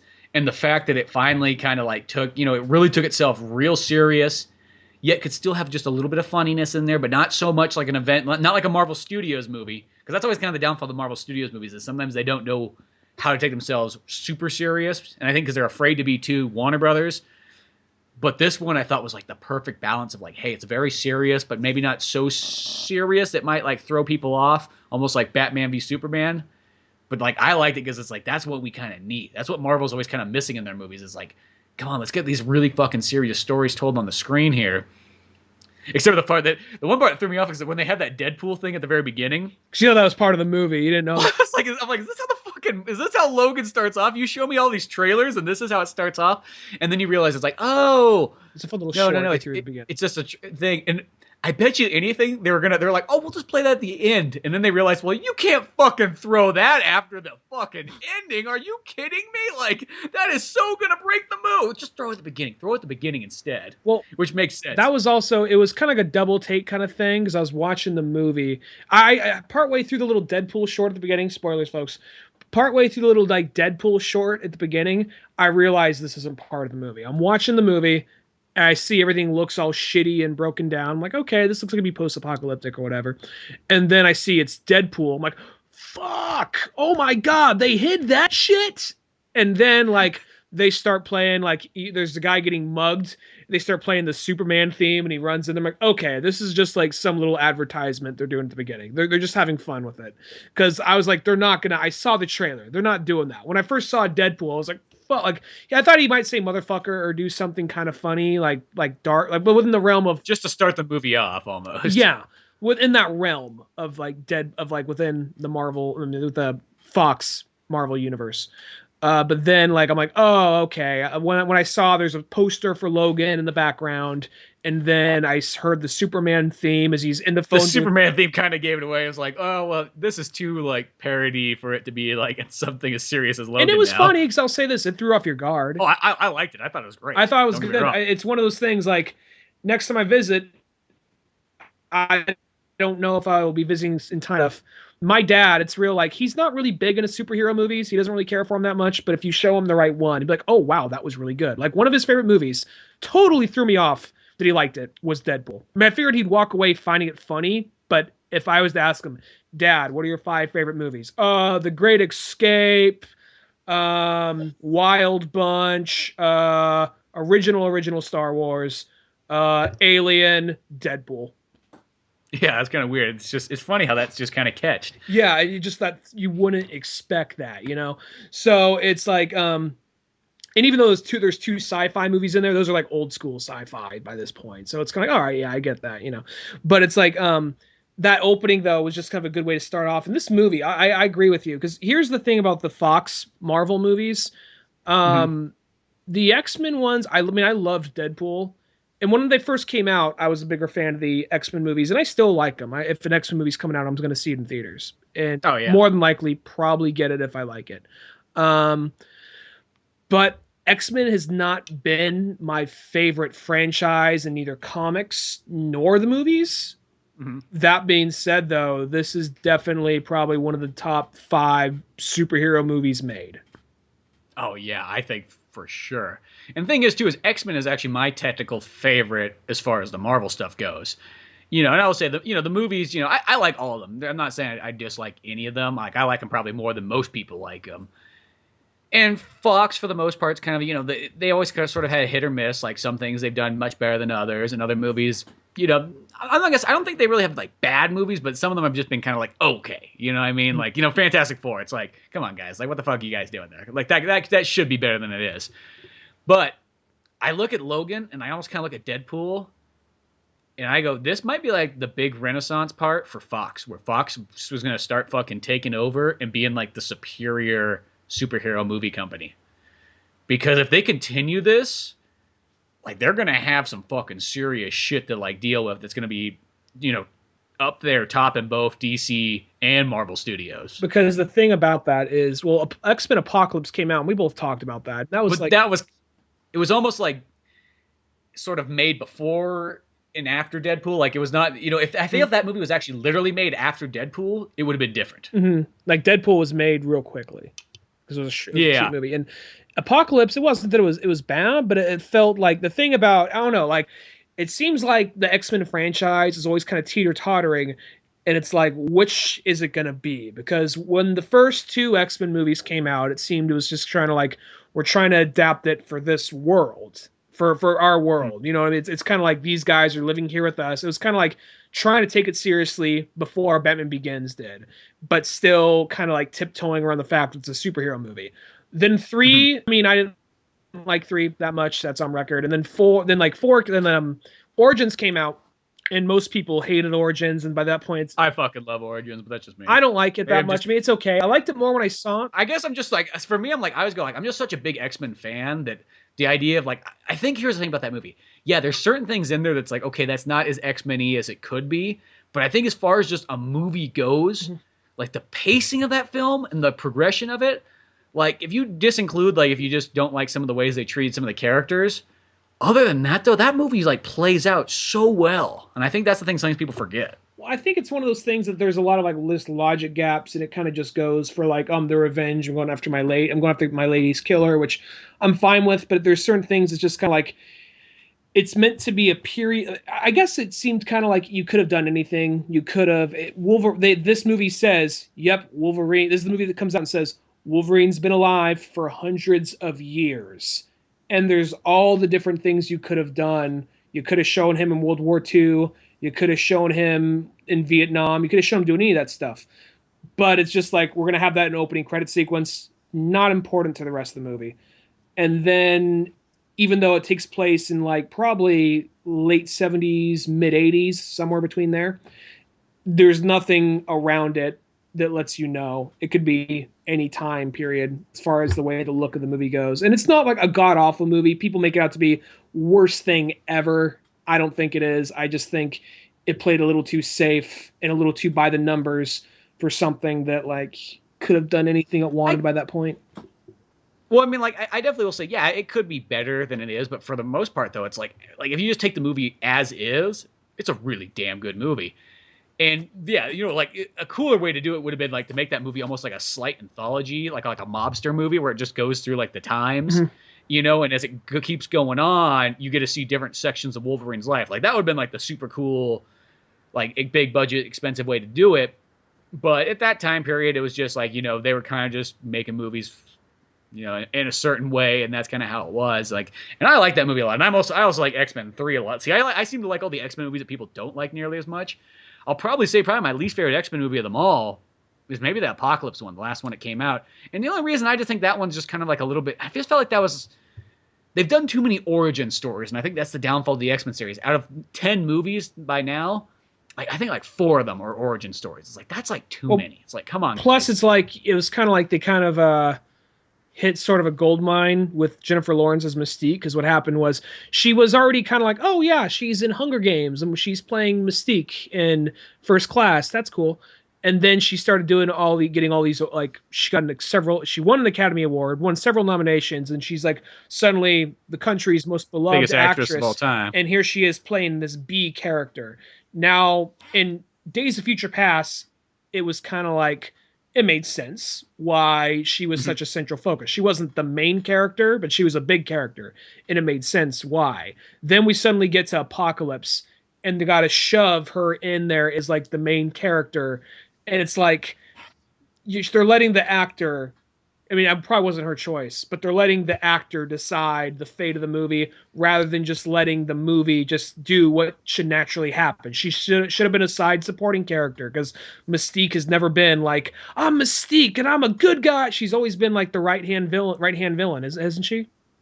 Yep, she's never. I never have once ever seen it where Mystique was like, "Hey, I'm gonna become a freedom fighter now, and I'm gonna lead the X-Men's." Like, I'm not saying that that can't probably happen in some odd, weird world, but that is totally like, "Hey, this actress sells more, more money, or she gets more money than anybody else, so obviously she's selling more films than anybody else. Put her at the fucking beginning, put her at the front." It's like, and I just remember that was just kind of to me, it seems so goofy, It's just that kind of weird thing. It's like all of a sudden if like you get a Batman movie and it's like, well, people love the Joker so much, you know what? Let's make the Joker sort of like the good guy of the movie. And now he's fighting crime. It's like, that'd be fucking weird. Yeah. You know what I mean? At the end of the day, if the Joker was fucking fighting crime, it wouldn't even be the Joker. It wouldn't even be the Joker. It would be like it's like Harley Quinn. Well, yeah, no, it'd be like, yeah, literally somebody like Harley Quinn, or like even like another like maybe not Two-Face, but like some like a right hand villain, right? Like not the main villain, like Firefly, like someone who's not even Firefly was like.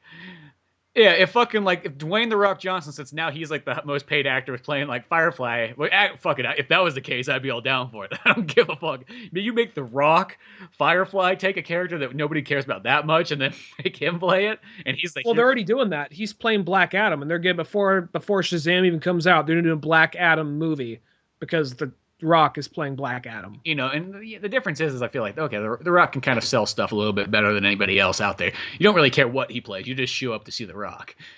But it is one of those At the same time, though, how many people give a shit about Black Adam other than hardcore DC I know. fans? Well, it already kind of seems like it was hard to sell a Shazam movie. I mean, I'm down for seeing a Shazam movie, but I think to the average Joe, that's like a hard sell. Like, here's this really old-fashioned character that just, the most people seems like a superhero, or a Superman knockoff. Not really, but...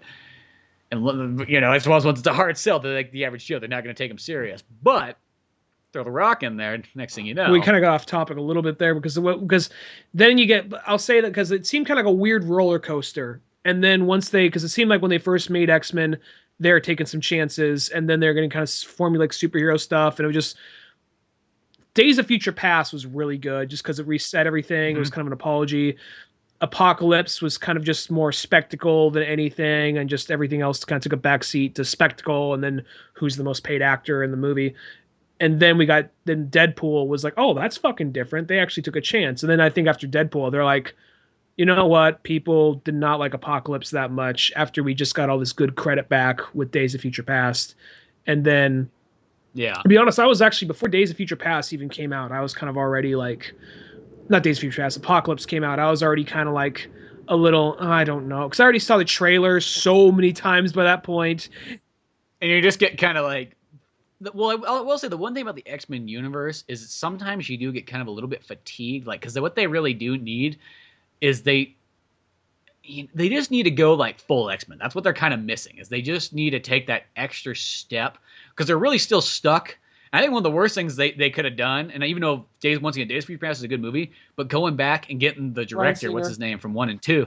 Yeah, Bryan Singer, it's like, no, like, I mean, I know why they did that. It's like, yeah, that was a fine director for the 2000s, but you want to go forward, don't get an old director who just likes what he likes.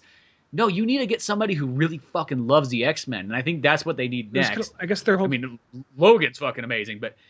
X-Men wise, that's what they need, is they need to just go full fucking X-Men. Because Days of Future, or like the Apocalypse was like trying. It's like, okay, well, we got fucking, what's her face in this movie? No, not Jennifer Lawrence, because she wasn't doing it for us. Olivia Munn? Fucking, yeah, Olivia Munn playing Psylocke, and they're like, okay, well, she's in the full Psylocke costume. She looks fucking badass. She looks really cool. Well, nobody else is in their full fucking costumes. Well, this is kind of, now she looks like she just stands out. Yeah, yeah. Well, that was also... Which I thought that was just kind of weird. It's like, if you're going to give one character their full costume, you got to give them all, or else it looks kind of weird. Plus, it was also one of those things like, Days of Future, like, First Class was kind of through a curveball. I'm like, another origin story, but here we go. And then I saw like, oh, wow, even though it was an origin story, it was pretty fun. It was pretty interesting, and it felt... There's a lot more color to it, and it felt more like X-Men. And they even Yeah. had the suits, even though they looked like they made sense, they looked like the old school '60s X-Men suits, and they made sense. Yeah. They had like these straps that came down, like a parachute outfit, and like, oh, that actually that's interesting. I really like that. And then there's the dramatic moments in there, like when he kills Kevin Bacon and all that stuff. That was all great. And then like it got a lot more of that in Days of Future Past, and even though that one's a really great movie, I don't think Bryan Singer, I mean, he's a fantastic director, but I don't think he's the reason those movies. I think he was a good starting point, like you said, but it's like he's not the reason by this point. By this point, it's the franchise. And I think a lot of people are like, oh, it's a return to form for Bryan Singer. We got him back. And it's like, no, you don't need to get Bryan Singer back. You could just it's more about the series and the director by this point. So, and I'll even say this: I don't think Bryan Singer's even a fantastic director. I think he's a decent director, but I don't think he's fantastic. You know what I mean? Like fantastic. That's like a word saved for like Tarantino and Steve. He's good. He's good. Well, he's good, but it's like he's never really made one of those movies that you're like, oh fuck. I mean, like I like X-Men. Don't get me wrong, it's because I like X-Men a lot. I even like Superman Returns. And I know a lot of people don't like that movie, but it's not like It's not like the point where Superman Returns was like, oh, dude, that was it was the best fucking Superman movie ever. It's like, no, it's a cool movie. You know what I mean? Like, I just don't think, sometimes I think Bryan Singer gets more credit than he sort of deserves as like this director. And it's like, because even people just love him. They love him for like Usual Suspects, and they love him. And Usual Suspects isn't even really that great of a movie. It's just okay. I think at the time it like caught people off guard. It was like Usual Suspects and then X-Men. It's like he did something very different with the superhero genre. He took it seriously. Yeah, he did, and that was what was needed at the time. But we can kind of move forward from there. Yeah, and that's just the thing is I just think that they just need to kind of take that's. I will say this: the X-Men's one of the few series that like if they felt like doing a hard reboot, even though I really don't like reboots. If they were going to say, like, no, we're just going to go full X-Men and we're just going to start from scratch with brand new actors and everything like that, I would kind of be like, that's okay. If that's what it takes to get to being full X-Men, I think that's the next step they need to kind of take. Now, going into Logan's the perfect way of kind of telling a movie where you literally don't have any costumes and you don't have, you just kind of have characters and acting. But that works because, in a sense, that's sort of a side story, so it's a perfect place to do it at. You know what I mean? You don't expect that. Wolverine doesn't necessarily have to wear his costume. If it comes into another X-Men movie, I would love to see Wolverine finally wear his costume for once. But in like something like Logan, I don't think that's necessary. Well, plus this is also, I don't think I've seen a superhero movie take risks like this. Now, one of these examples isn't that long ago. Deadpool and then Dark Knight, because this one, those are two movies I think really took a chance right there. This one right here, it's just like, usually you watch a superhero movie, you're like, yeah, these guys are going to make it out. Oh, wait, Quicksilver died. I wasn't expecting that, but at the same time, he just showed up, so I don't really care. But like, I know Captain America's making out. I know Tony Stark's making it out.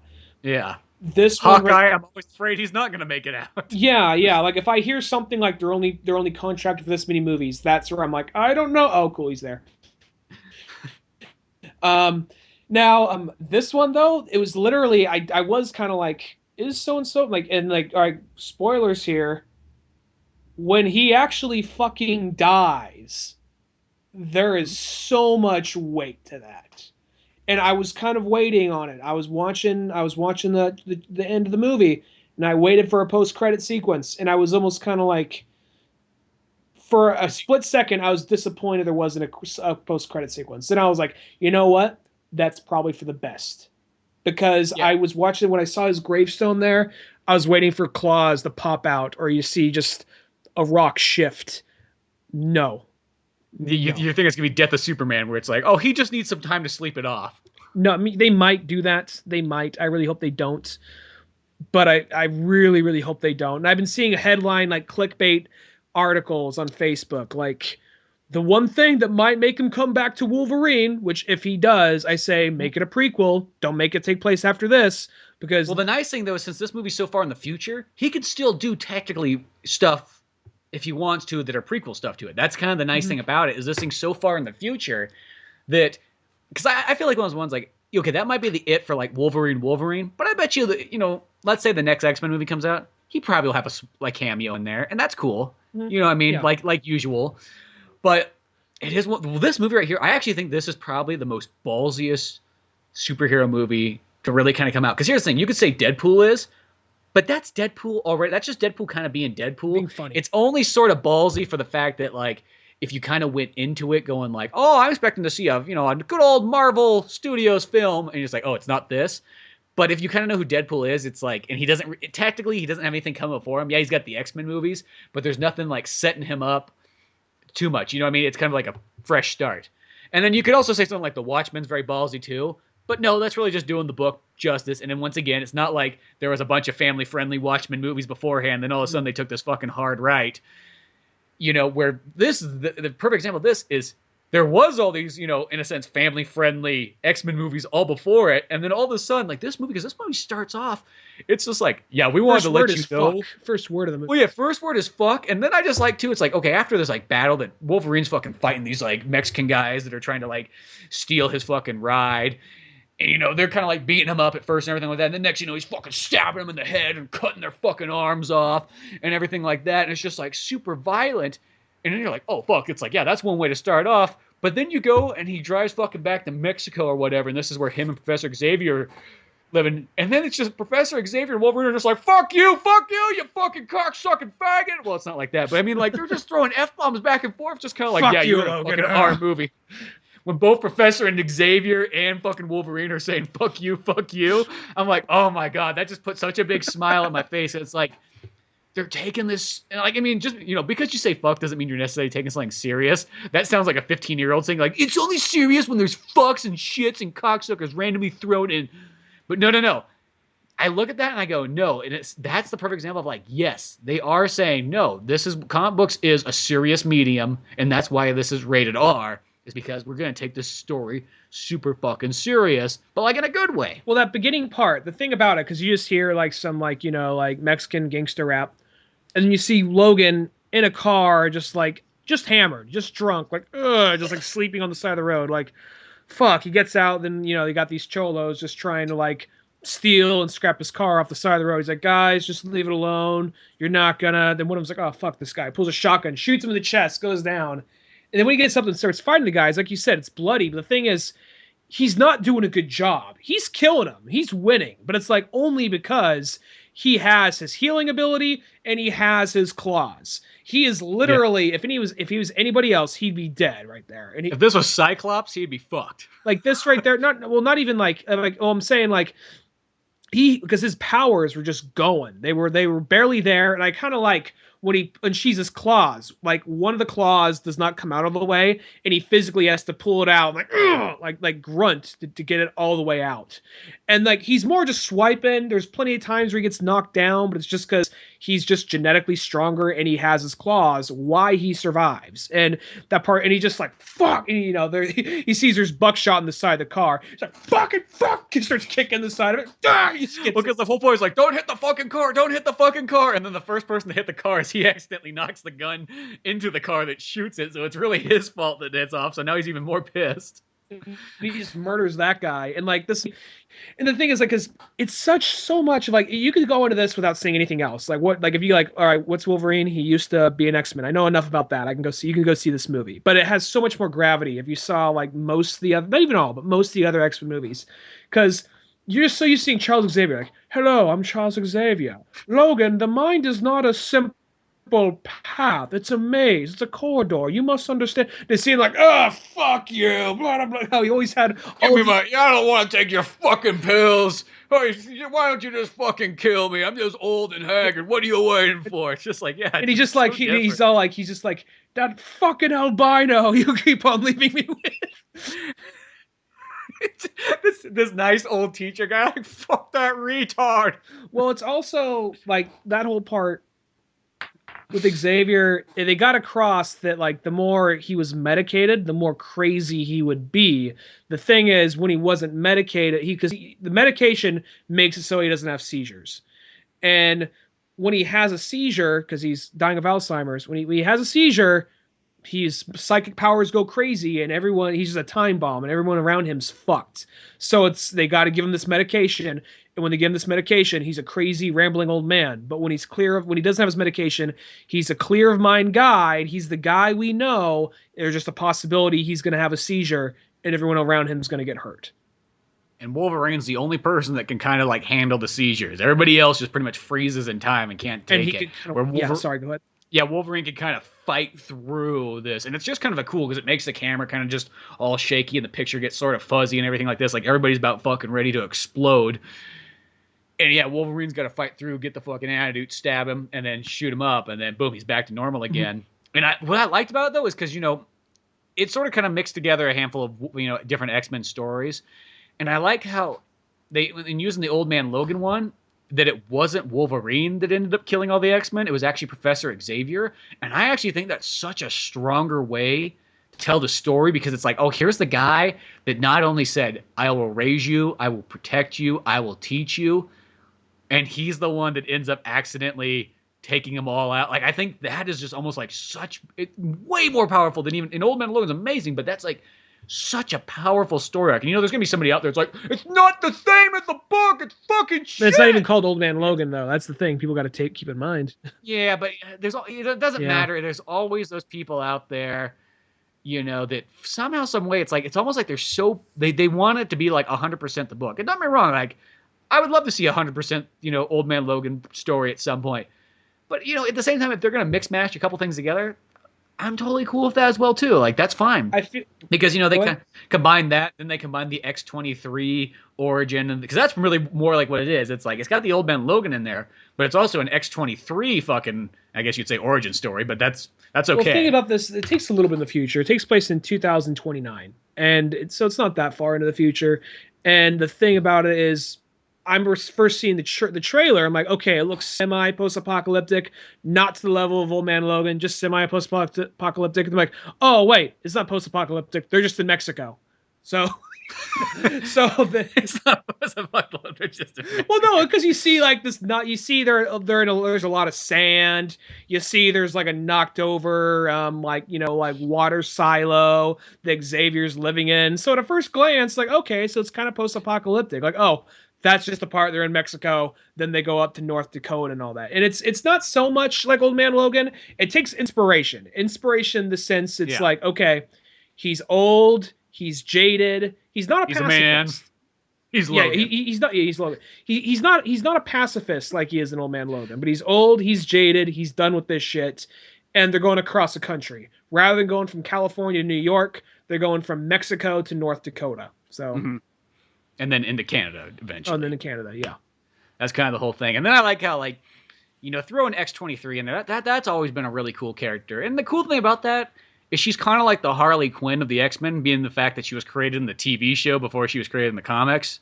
Which is kind of weird when you think about it. Like, I mean, I didn't know that she was created on X-Men Evolution, which was the one that came out after the movie. And I didn't know that's where she originated from. I thought she was just originated from the comics. And then finding that out, and then kind of think like, oh, that character that popped up in a children's cartoon. What's her introduction? Her live action introduction? This movie.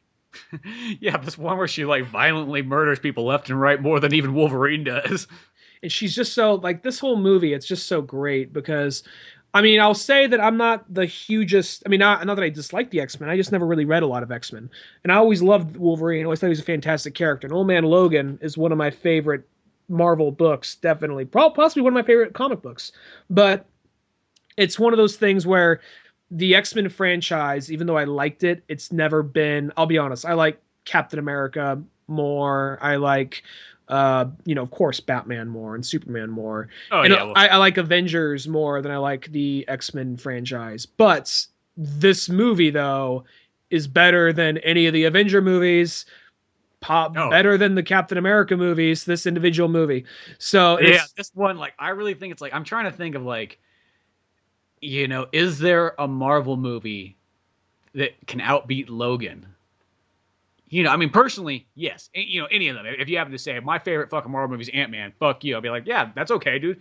You know, I mean, you can like whatever you want. But I mean, like, just like thinking of them all together and kind of putting them up. It's like, boy, this one shines real strong. And it's not like, because people are a little worried, are they just going to make it violent and just have swearing, and now, oh, it's mature, it's for the grown-ups, and then to find out, oh no, there's a lot more going on in this. And like, you have moments like the part when he buries Xavier. Yeah. It's like, it's followed by a little bit of a funny part, because he's like just so mad, he's like slamming like a shovel against his pickup truck. But before that, he's all like, he can't even really talk. He's just crying out there, just holding a shovel. It just breaks down. It's just like, oh, fuck. But it is that part, like, even though he's like slamming that shovel around funny, it's like, it's funny, but like, we've all been in that point too, where it's like, okay, something bad happens.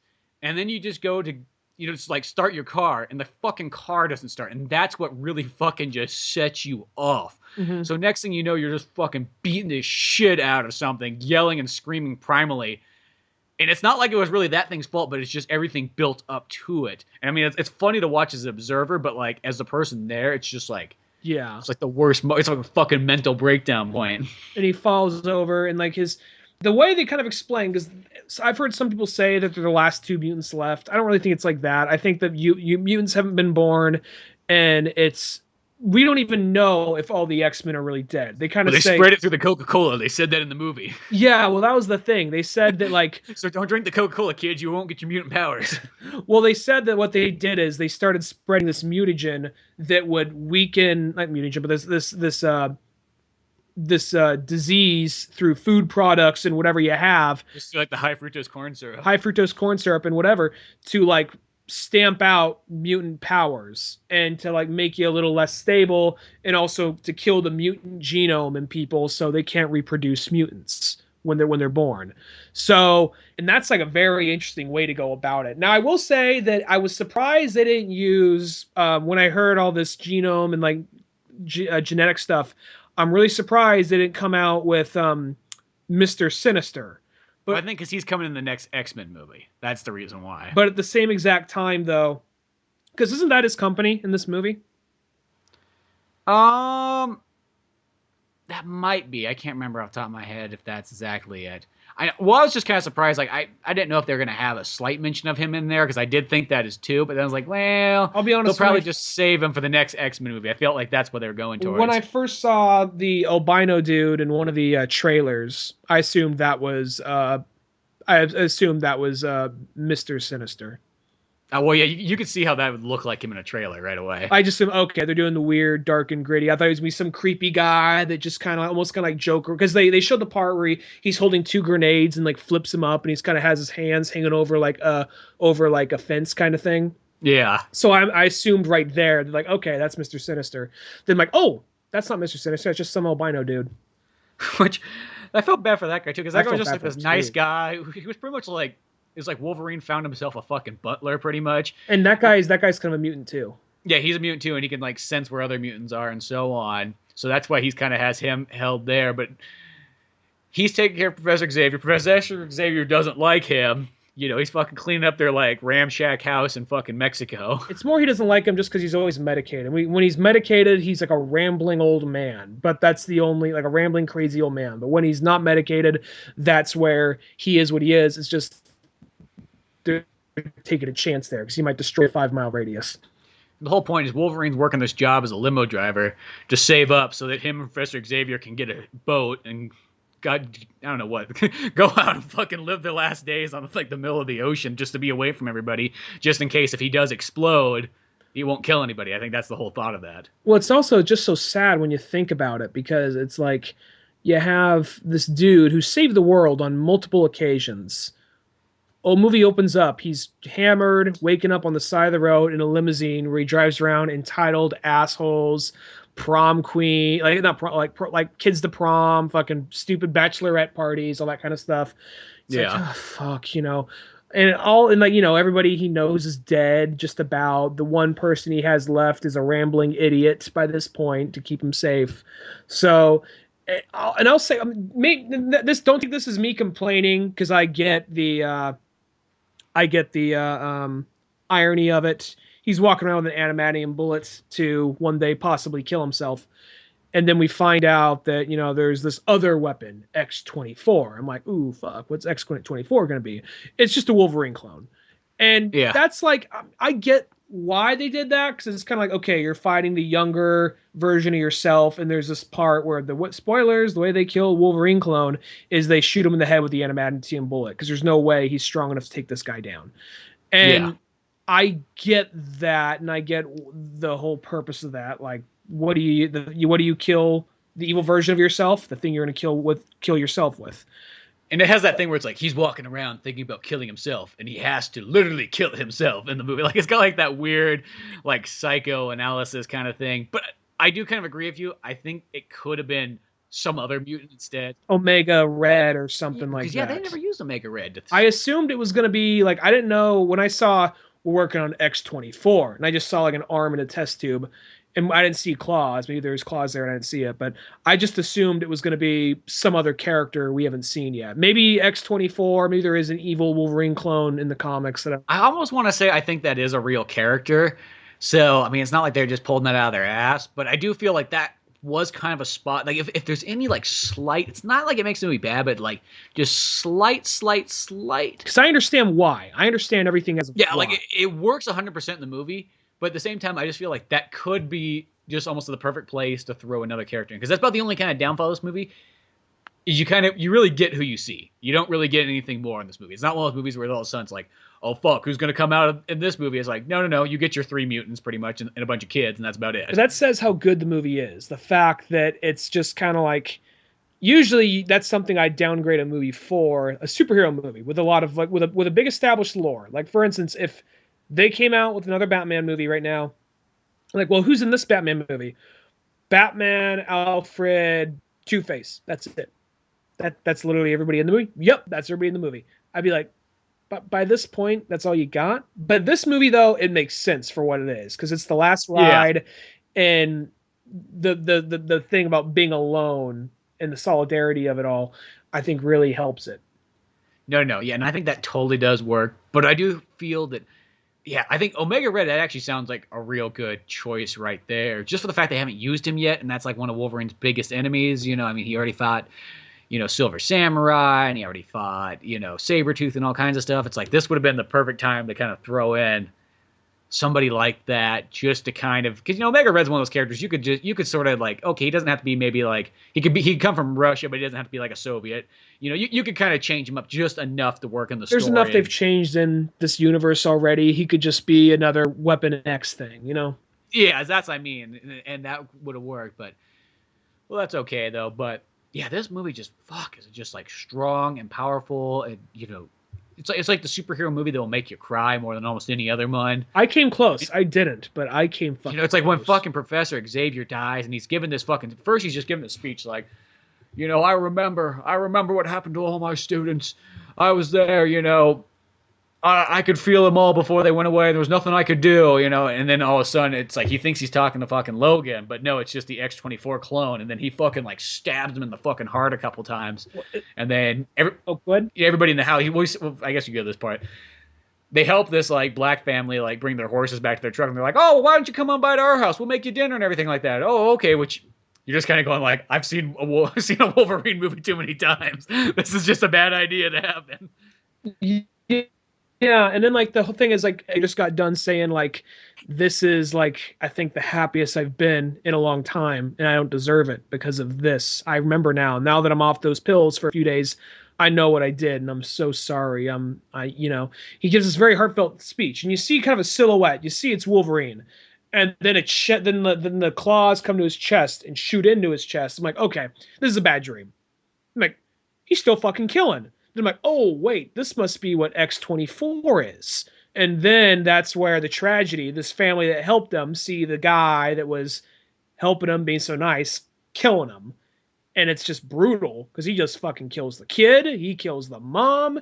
The dad is able to see there's 2 versions of him. But this moment where he bonded with them and liked them, he now fucking, because he realizes that he's the, without saying it, he's able to realize he followed them there.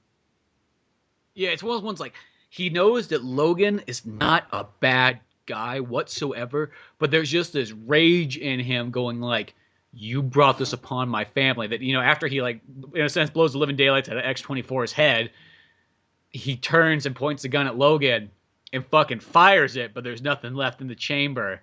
But just to that point where he was that far, he was like, fuck you. And that was his dying like, you know what I mean? act, yeah. You know what I mean? Like, in a sense, this Logan guy did nothing wrong to me, but he brought this to my home. And then he, passes away. It's like fucking strong moments in the movie. And it's fucking brutal. This movie's kind of like, True Grit to a certain extent. You know what I mean? The old man, like, bringing this kid along to, on this job. Yeah. Just minus in a sense, you almost say, but there's a little bit of comedy still. There's a little bit of comedy, but like different. Well, yeah, that's the thing though. Is like the comedy in there, it's still well placed, but it's never. It's like drama comedy. It's the right type. It's not like it's not like an Avengers movie sometimes where there's almost like a little too much. It's like, no, they got it fucking dialed in so far, like. And that's why I say I think that Fox, if they continue at this pace, they could fucking make some masterpiece movies and all of a sudden be like almost the award-winning fucking film franchise of superhero movies. I'll say this. If this movie came out probably somewhere in November or December, maybe it would be nominated. I don't think it's going to win. It would win. But I think that no, because it's too early in the year and something else is going to come out. But if this came closer to November or December, I could see it at least being on the list of nominations. Exactly, because it is one of those movies that's like, that people in Hollywood right now are still, because it's, you think about it, it's probably a bunch of 70-year-olds. They're like, fuck superheroes. That's what fags read. But we are getting closer and closer to those people fucking dying out. So I think. And plus, like, Deadpool was on Golden Globes. It wasn't on the Oscar. They even had an open slot. They had 9 nominations. They're like, we're up to 10 nominations. And they're up to 9. Like, fuck Deadpool. Even though it was on Best Picture for Golden Globes. Yeah, it's one of those. I mean, those shows are just so goofy and stupid. But here's my thing. Trump's fucking president. Why not Deadpool be on the fucking win a Best Picture? Why not? Yeah, like, be ballsy. That's how I just feel in life. Like, fucking take the chance. Like, live the fucking. I mean, I think that's the thing. That's why I just never even watch those shows, because I don't take it seriously. They're just a bunch of prestigious fucking people up there. Like, I always go back to, even though I know it's not movies, but I love when Eddie Vedder and Pearl Jam fucking got their Grammy, and he goes up there and he holds it up and goes, "This means nothing. This doesn't mean anything. Tons of people have fucking made great music this year. There is no such thing as one person making the best." And I like that. Most people are like, "Don't fucking accept your award, you fucking dick." It's like, no, somebody needs to say that this shouldn't mean anything. And I'll say this: some of my favorite movies have won Academy Awards. So I'm not saying if you win an Academy Award, you suck. Mm-mm. But it's one of those things. It's a very particular type of movie. Usually has to win.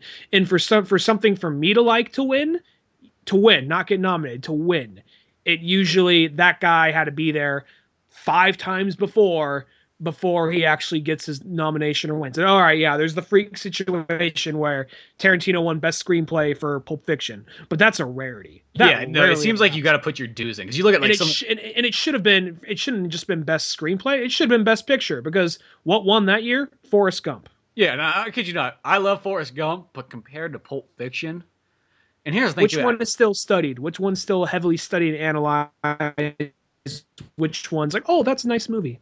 Well, and it's funny thing too is a lot of movies that win awards, they're super fucking forgotten films. It's kind of weird. And here's the main reason why those movies are mostly forgotten anyways. I know we're going off like a fucking tangent here. It's because those movies don't come to theaters mostly. They only go to select cinemas, so nobody fucking sees them. Mm-hmm. Which I always feel it's like cheater movies in a sense. Like, hey, you shouldn't be able to fucking win an award unless you go to like every single fucking theater there is. Like, what the fuck? Like, what the hell? What kind of thing is that? Let's make an award system where nobody can see half the movie sometimes. I think that's fucking goofy. But, yeah, I mean, I know it's the industry that chooses all the awards because it's within their little circle, but still, it's just one of those things. Like, every so often, it feels like this guy paid his dues. Now we're gonna give him this movie, even though The Departed's one of my favorite movies. It like won, it's like he should have won awards way before that. Well, yeah, that should have been like his 5th award. You know what I mean? But still, whatever. Awards beside, fucking Logan. Logan's one of those ones like this is one of the best movies you'll see. And God, I don't know how long. It's like, it's just that amazing. And the And also, final, oh, go ahead. Sorry. I was just gonna say, it just kind of redefines like making like why you should be seeing superhero movies, you know? Because if you kind of get to the point, because I will say Marvel Studios, even though they've kind of like gotten to the point where like they're really fucking good and they're super dialed in, you might even think that maybe that's where they've peaked. And is it going to slightly kind of roller, not like go down like quickly, but just slowly kind of go, okay, more of the same. Where I feel something like Logan, this is a perfect one to kind of stir up everything. And there's that whole there's I'll say this, they get to the little oasis thing with the kids. And for a minute, I'm like, all right, we got a bunch of kids now, but it's whatever. And like, Fucking like Swiss Family Robinson, they got like their tree house fucking built up there and like cool little cranes. It's really like one of those ones you look at, you're like, dude, that's fucking a badass fort. Like, dude, I wish I was a kid there. Like, I'll be an adult there. and then when he goes out there and he's helping the kids escape from this evil genetics company, he's just going out there, going berserker mode, just killing all of them. Like X-23 starts killing them. Some of the other kids start helping in and fighting. Now, I bet it wouldn't surprise me the least bit if some of those kids were kid versions of newer X-Men characters. Wouldn't surprise me the least bit. I didn't do my research, but I wouldn't be surprised at all. But because there is sort of like those like almost like there's that new X-Men section where there is all these like kind of kids, and I don't really, that's like X-Men I don't know super well. Things like in the last 10, 15 years. But I bet you a lot of those kids are probably all close to being real characters. well, now they're at the point in the comics where there's so many X-Men spin-offs. And the way it works is you have the X-Men everyone thinks of. You have like Storm, you have Wolverine, you have Cyclops, Professor Xavier, X, Magneto. Yeah, and then like by this point, Apocalypse. Magneto's not even a villain in the comics. He's an anti-hero. He's not even a villain. In the comics, there are some of the ones I was reading. He's Professor Xavier right now. Yeah, so it's like, you live long enough to see. Well, not that I was gonna say. There's the one. Eventually, the villain, if they're there long enough, they become the hero. So, like, yeah. But anyway, no, but there's the top like 7 to 10 X-Men, and they almost took them and they split them among other. Okay, so for Uncanny X-Men, we got like Wolverine and Jean Grey, and then all these other characters. For Excalibur, we got that's all the British ones. Someone British, and then one of the main guys who's British, and then a bunch of other British characters. For this other weird one, we got like Gambit. X-Force, we got all the mercenary characters. Yeah, we got Gambit, then we got all these other weird random characters. So it's kind of like they'll take one of the big flagship ones and have them leading a team. So that's maybe who some of these kids are. But I'll say that last scene where it's like they're reciting that they're reenacting that funeral. What movie was that they're watching? I know it's a big one. I forgot. They're reenacting funeral from. It's a big movie. I forgot which one it was. It's one of those big old school westerns. I draw a blank on it too. I feel bad because I'm a huge western fan. I feel bad. I know. Like, people are going to you don't fucking know westerns, you asshole. It's like whenever people say that kind of stuff, it's like there's so many movies out there. Everybody sees a different amount in different order. Yeah, but then like it's the thing. It's like it was already sad to see like because the thing about Lara is she idolizes Logan because she read the X-Men comics. Because they imply that in this world, X-Men became stories and their own mythology, and they made comics based on their adventures, and most of them they changed them for the comics to make it look more like cartoony and more fun. And then so he's like, this is a bunch of bullshit, whatever. And then then she Cyclops the fucking leader. Yeah, he like starts just flipping out, like, what the fuck? I'm the weird goofy guy. I'm the Spicoli. Scott's a fucking bitch. There, I said it. And he died like a fucking bitch. Why is his dick drawn so big? Look at that fucking bulge. No, they come up with this whole story, and but what was I gonna say? Oh yeah. So it's basically that's kind of like the lore and the story of their universe, which I thought was kind of an interesting way to go about it. And it's like she idolizes Logan. She acts like she doesn't care, but she idolizes Logan and wants him to be her father. And one of like the most heart-wrenching but beautiful scenes of the movie is when Logan, because his feeling factor is going away, he's impaled and he's dying, and he just looks at her. He says, "Don't become what they made you to be," or something to that line. And he's like, and then she's crying. She's holding his hand and she's screaming, "Daddy!" at the top of her lungs. I know. It's just he's fucking there because they've had this part where he's kind of like refusing her, but it's more like he's like, people that get near me end up dying. And there's also that other part too where he goes, people that I care about, fucking die around me. And she's like, well, good, because you don't care about me. Or she says it a little bit differently like that, but it's like, so I'm safe because of that. Yeah, I got nothing to worry about then. And it's just all these kind of moments like, he's trying to do the right thing, but by, pushing her away, instead of really almost just embracing her and going on. And this is one of those movies, like, I kind of wondered how this one's going to end. Like, is it going to have, like, a definitive ending? Or is Wolverine going to have to, like, take care of these children, like fucking Mad Max Beyond Thunderdome? Because that's not out of the question either, because there is, like, a lot of comics where Wolverine's, like, fucking taking over, and it's like, I don't really know how to, raise a child, but I guess I'll have to do what Professor Xavier wants me to do. I just gave it a pack of cigarettes and a beer and say, here you go, here's dinner. And I said, here, go away. Go watch the TV. But there's always those kind of ones where, like, Wolverine's attempting to, like, sort of lead, either kids or the X-Men or so on. And that whole... So it's almost set up that it could be that, but even going to the point where it's like, no, he makes the sacrifice so that they can go on. I think is a strong way to kind of go. Yeah, and I think I'm glad that actually, sadly enough, I'm kind of glad he died, because when she's actually full on just crying in his arms, just like not wanting him to go. And then when they bury him at the end, not only do they bury him like in Canada where he's born, they have a cross there. They have a cross, and all the kids are leaving.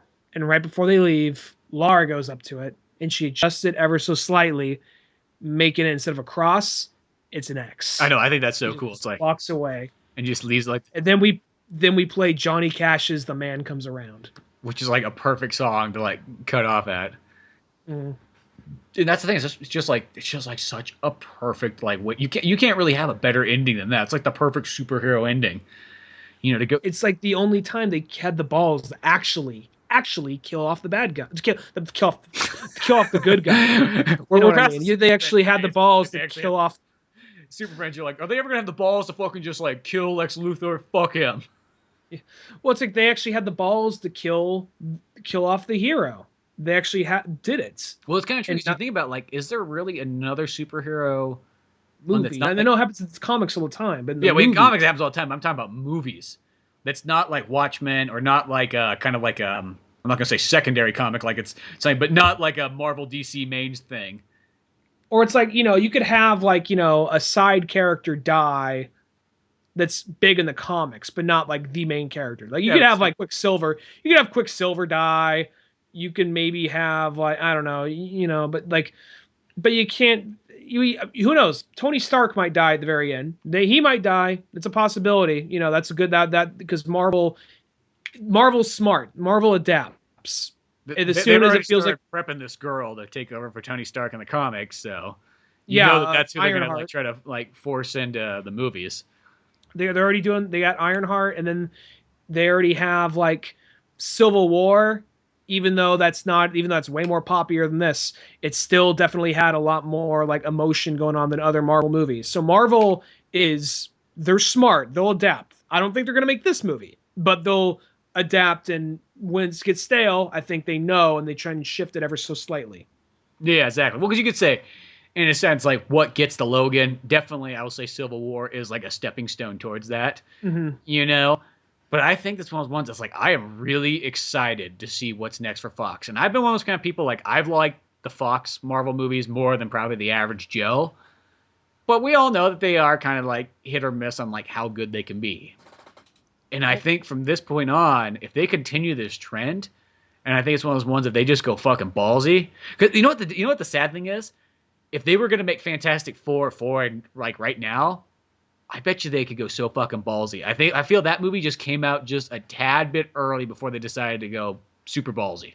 Mm-hmm. And it's kind of sad because that movie Fantastic Four really needs to go like as fucking ballsy as possible. Make that movie as R-rated as fuck, because that's like the only way you're going to be able to sell the Fantastic Four. And I think people always try to make the Fantastic Four out like, well, they're the classic good doers. It's like, no. Make them fucking horrible people. Make them like they need to be like really like rebooted for like the modern audience, because nobody can seem to get Fantastic Four right. I honestly think you just hand. I'm going to say just hand Fantastic Four to Marvel Studios. I'm just going to no, don't hand the Marvel Studios. I think what they should do is they should tie them in with the X-Men. Don't lose it to Marvel Studios. That was their plan. They were planning to lead this new Fantastic Four into the X-Men universe, but then we saw how well that turned out. Well, they didn't do it. So. I know, but I mean, like, that was their plan. They were planning. Because here's the thing: is like, I even say this: fuck, make a second Fantastic Four movie, keep the exact same cast as that you had before, because they weren't bad. I like Michael B. Jordan. I fucking like the guy who played the Thing and all that stuff. Take those guys, but just make a fucking sick movie. And if anything, slap them into whatever the new X-Men's going to be, X-Men 11. Put them in there. You know, it's maybe they're, you know, like kind of like the B story, but whatever.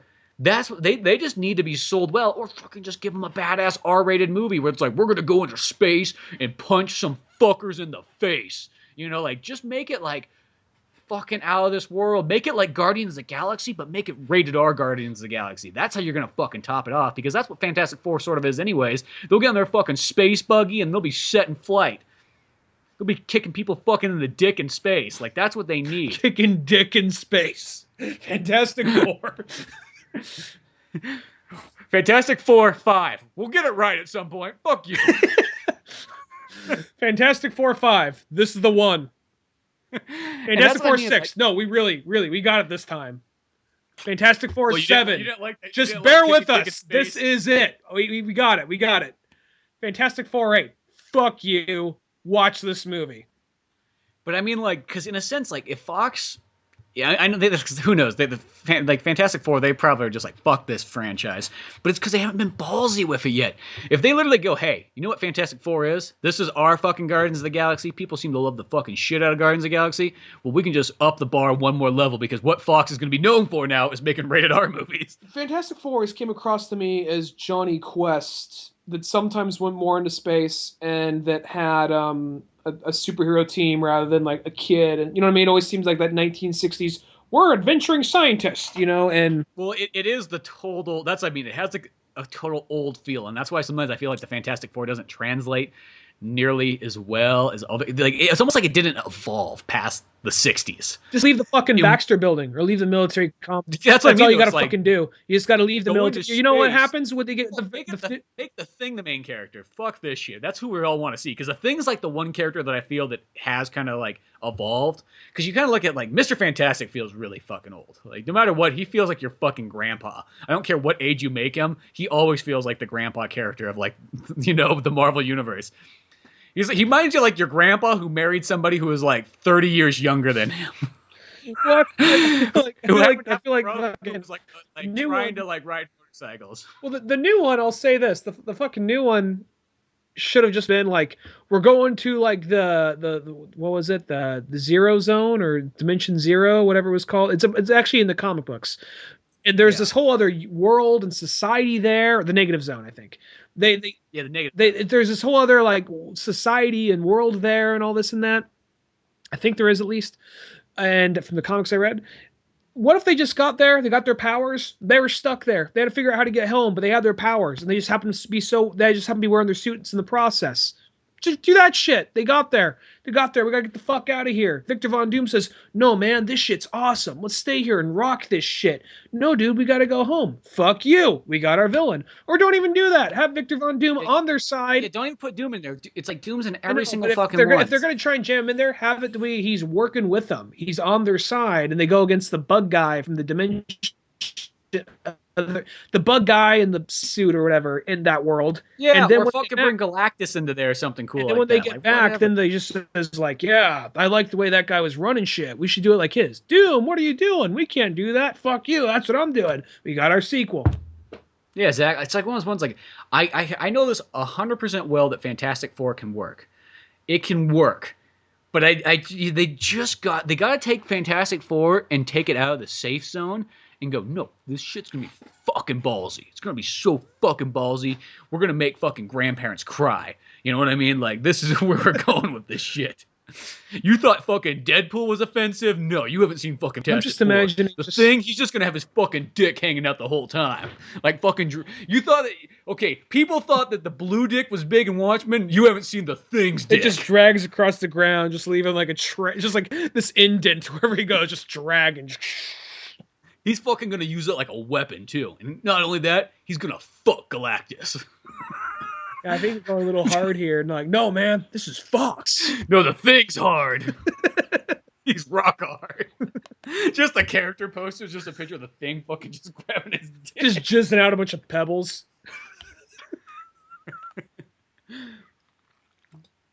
I don't know. It's just one of those ones. Like, that's what you gotta do. You just gotta take fucking Fantastic. Here we go. Just throw Fantastic. Fuck the X-Men exactly. Throw them into the next Deadpool movie. That's what they almost need. Hell, have them be even the villains. I don't give a fuck. Like, have Deadpool fight the Fantastic Four. Shit, they just need something. I don't know what the fuck they're gonna do with Fantastic Four. I'm just imagining just like, what if they almost just like, after a couple more Fantastic Four movies, like, let's just go Logan with it. It just opens up with Reed Richards passed out in a limo, just same thing. Just imagine that opening scene, all these being all like, how like, it's just this, in the movie, in Logan, it's just like, these guys stretched myself today. No, but like these guys like beating the shit out of Logan, but he can take it because of his abilities. Where you get Reed Richards and like imagine how that scene's like, whoa, just all wobbly, like, whoa, like he's like trying to dodge it, but like it's like, oh, like he can't dodge fast enough anymore. It's like it's gonna be harder to take that seriously as opposed to a guy like, I'm getting the fuck beat out of me, but I can grow back and I can just like stab these fucks. Where it's just a guy like, well, I can blend. No, fuck that. Make it Ben instead. And just like, he's just having a hard time. Like, he's like falling apart. Like every day or so, it's like a new stone just falls off his body. And it's like, there's nothing he can fucking do about it. It reaches the point where the bad guy, and it's he's just like, this is his last chance. The bad guy is getting away. And he has like, he's barely anything left of him. He's just a boulder. He's just like, just his head rolls off. Just a boulder rolling down after the bad guy gets him. And it's just this point too. It's like, well, what happened to the rest of Fantastic Four? He's like, I don't want to fucking talk about it. And then later on, you realize that like one point, Johnny Storm just fucking pissed him off so much that he fucking went enraged and fucking killed him. Like fucking just there, Johnny Storm's just fucking blood everywhere, fucking head chopped off, body ripped apart. And he's like, I can't let Reed know. Can't let Reed know. There's no way. So he's like, I have to do the only thing. He goes, I was like, I had to murder Reed and Sue. I didn't want to. I had to. I hate fucking I just imagine that. Just like Sue just being invisible. He's just walking on the Baxter building with like a fucking bloody fist. Like, Sue, where are you? Punching the wall as he's going by. It's sending like little like sonic waves that kind of sense where she is. Cause like dust to land down. Like so when like it lands on her, like her figure, like, I see you, Sue! Just like barreling down. Like becomes like for like, a flashback scene, becomes a total horror movie. Yeah. He's like, I'm sorry, I was on a lot of drugs back then. Stay off drugs, kids. Yeah, stay off drugs, kids. Yeah, kill your friends. Just letting you know. Those drug commercials get wrong. They always say it's going to kill you. No, it will kill your friends, not you. You'll survive and have to live with the guilt. That's the shitty part of it.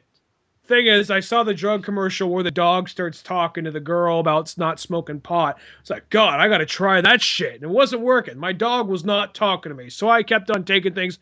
Next thing you know, my friends are dead. So, not the same result, but a result. Yeah, exactly. I don't know. Go ballsy a Fantastic Four. That's pretty much about it. That's probably a good place to leave off to. We can go on this forever.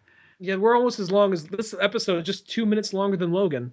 Yeah, exactly. We just thought we should try to balance it out there and everything like that. But yeah, good place to leave off at. Logan's just such a masterpiece. It's up there with literally, I put it there with Dark Knight and Watchmen as being like that superior movies that are like, oh fuck. And probably another one you could put up there with the two is like Captain America 3. Yeah, definitely. And things like, what else could I throw up there? What else? Maybe like the original Superman or something like that. Something like those movies that are just like humongous and how big and like the scale they can be and almost how ballsy they can be. I know some people go like, the original Superman. I'm like, when that's the only superhero movie you have in theaters, it's a pretty fucking big deal.